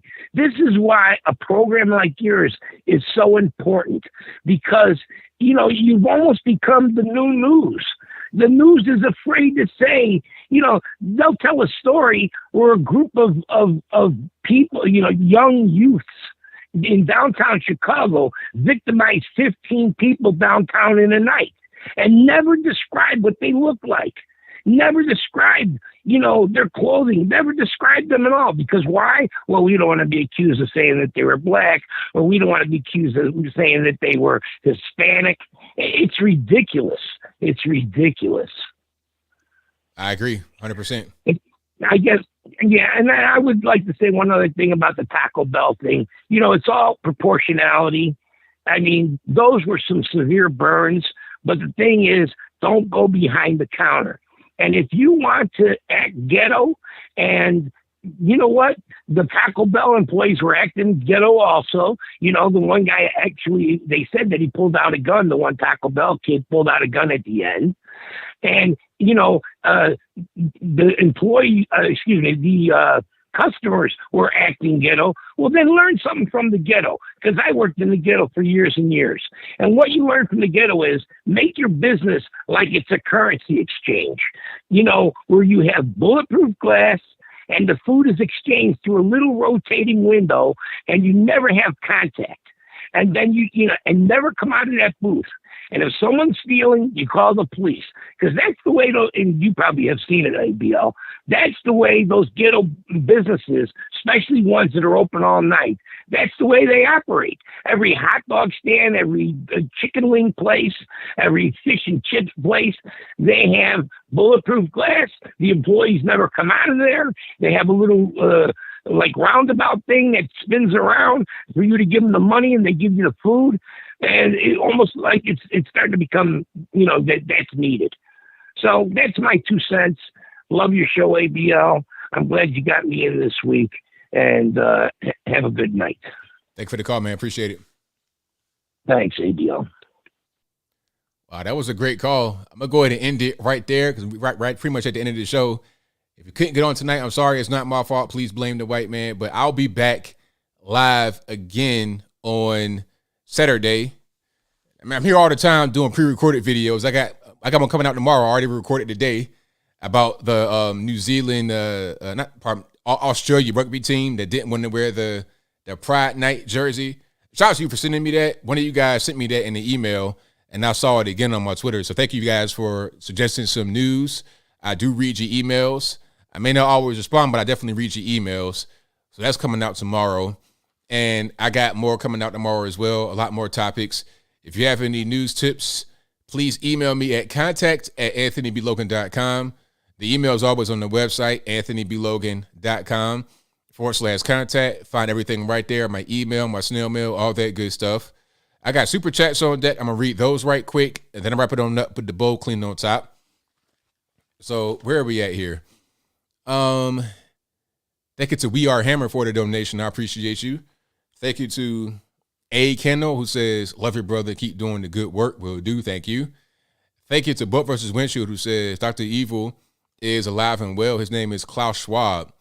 Interesting. Thank you to Heat Shield for your donation. Thank you to Half Orc Monk, who says, Darth Trump 2024. Thank you to Michael Critchlow, who says, peace and love, ABL. Congrats on being newly single. Welcome to Bachelor Nation. Keep in mind, anti-natalism is the new black. Check it out. Thank you for that. Yeah, if you guys didn't know, last time I announced that I am single, so it's all good. It's a new phase, but it's all love. Thank you to Gus 99, who says, I was wondering if you think the banning of semi-auto guns is a wise move. Democrats are gun owners too. Is it a huge political mistake? I kind of think so. Seems like they're going too far. Yeah, because when you ban quote unquote semi-autos, you ban pretty much all guns on the market. Because like a lot of normies don't understand what a semi-automatic weapon is. They hear semi-automatic and they think some kind of something you see on TV only that nobody has access to. But if you got like a regular handgun, a regular, rack slide handgun, that's semi-automatic. But they don't understand really what that means until they get banned and then they realize they can't have it. So that's definitely a bad move. To gun owners, this is why Stacey Abrams got stomped into wine by Ron DeSantis during the gubernatorial race when she ran, because black Georgia gun owners were against her. Okay, there was a situation recently where one of the housewives of Atlanta had a home invasion. She was home invaded and she had to rush to a panic room. It was a whole big thing. Before that, another housewife of Atlanta, Kenya Moore, it was an attempt home invasion, and she came out with the big jank and was able to defend herself in her home with her weapon. So black Georgia gun owners, white Georgia gun owners are in the same boat. They all want to keep their guns. So if you run on the anti-gun platform in Georgia, it's not going to work. And it's not really going to work in the majority of the country. Maybe it'll work in a place like California, but not really anywhere else. Except for like maybe New York, the super liberal places, but not in most of the country. It's not going to work. Thank you to TJ Jizzle, who says, here in Carroll County, Georgia, it's Turks begging. Really random. It's like, why do you have Turkish people in Carroll County? For what? Why are they out there? Thank you to Buff vs. Windshield, who says, spare the rod, spoil the child. Turns out a 10,000-year-old saying is right. Bring back spankings. It all started there. Thank you to Kai's Proximus, who says, President Trump, we know you watch ABL live, and I want you to know we always have been with you. Then and now, we've got a country to save from evil. Thank you, Jessica Cantu, for your donation. I appreciate you. It's a cat saying, how's it going? Thank you to Both vs. Windshield, who says, for those who can, what is a woman is a must watch. Black Panther X, thank you for your donation, says, ABL, what's good, fam? Hope all is well. Do you think this monkeypox virus will be the new pandemic? Do you think you see them making mandates again? Nah, I don't think so, because they've already come out and said that it's pretty much a LGBT, well, not even LGBT, a gay male sexually active. If you are a gay male having random sex partners, if that's you, then that's who this thing is for. So they won't make any mandates for that small slice of the population. Now, if they didn't come out and say that part, then they may try to do the mandates, because then they would say it's for everybody. Bo versus Windshield says, hats off to members of the FBI who are not corrupt, who believe in the Constitution and the USA over a liberal agenda. Be strong. We know there are many of you. Thank you to Brent Armstrong, who says, boycott Hulu, hashtag boycott Hulu trending for not running Democrat ads about guns and abortion. Have you seen this? Thank you for the work you do, and let's go, Brandon. I've not seen that, but I like Hulu for doing that. Shout out to them for not taking that dirty money. But that will be a wrap for me. So you guys have been a great audience as always. And until next time, y'all be safe. I'm out. And peace.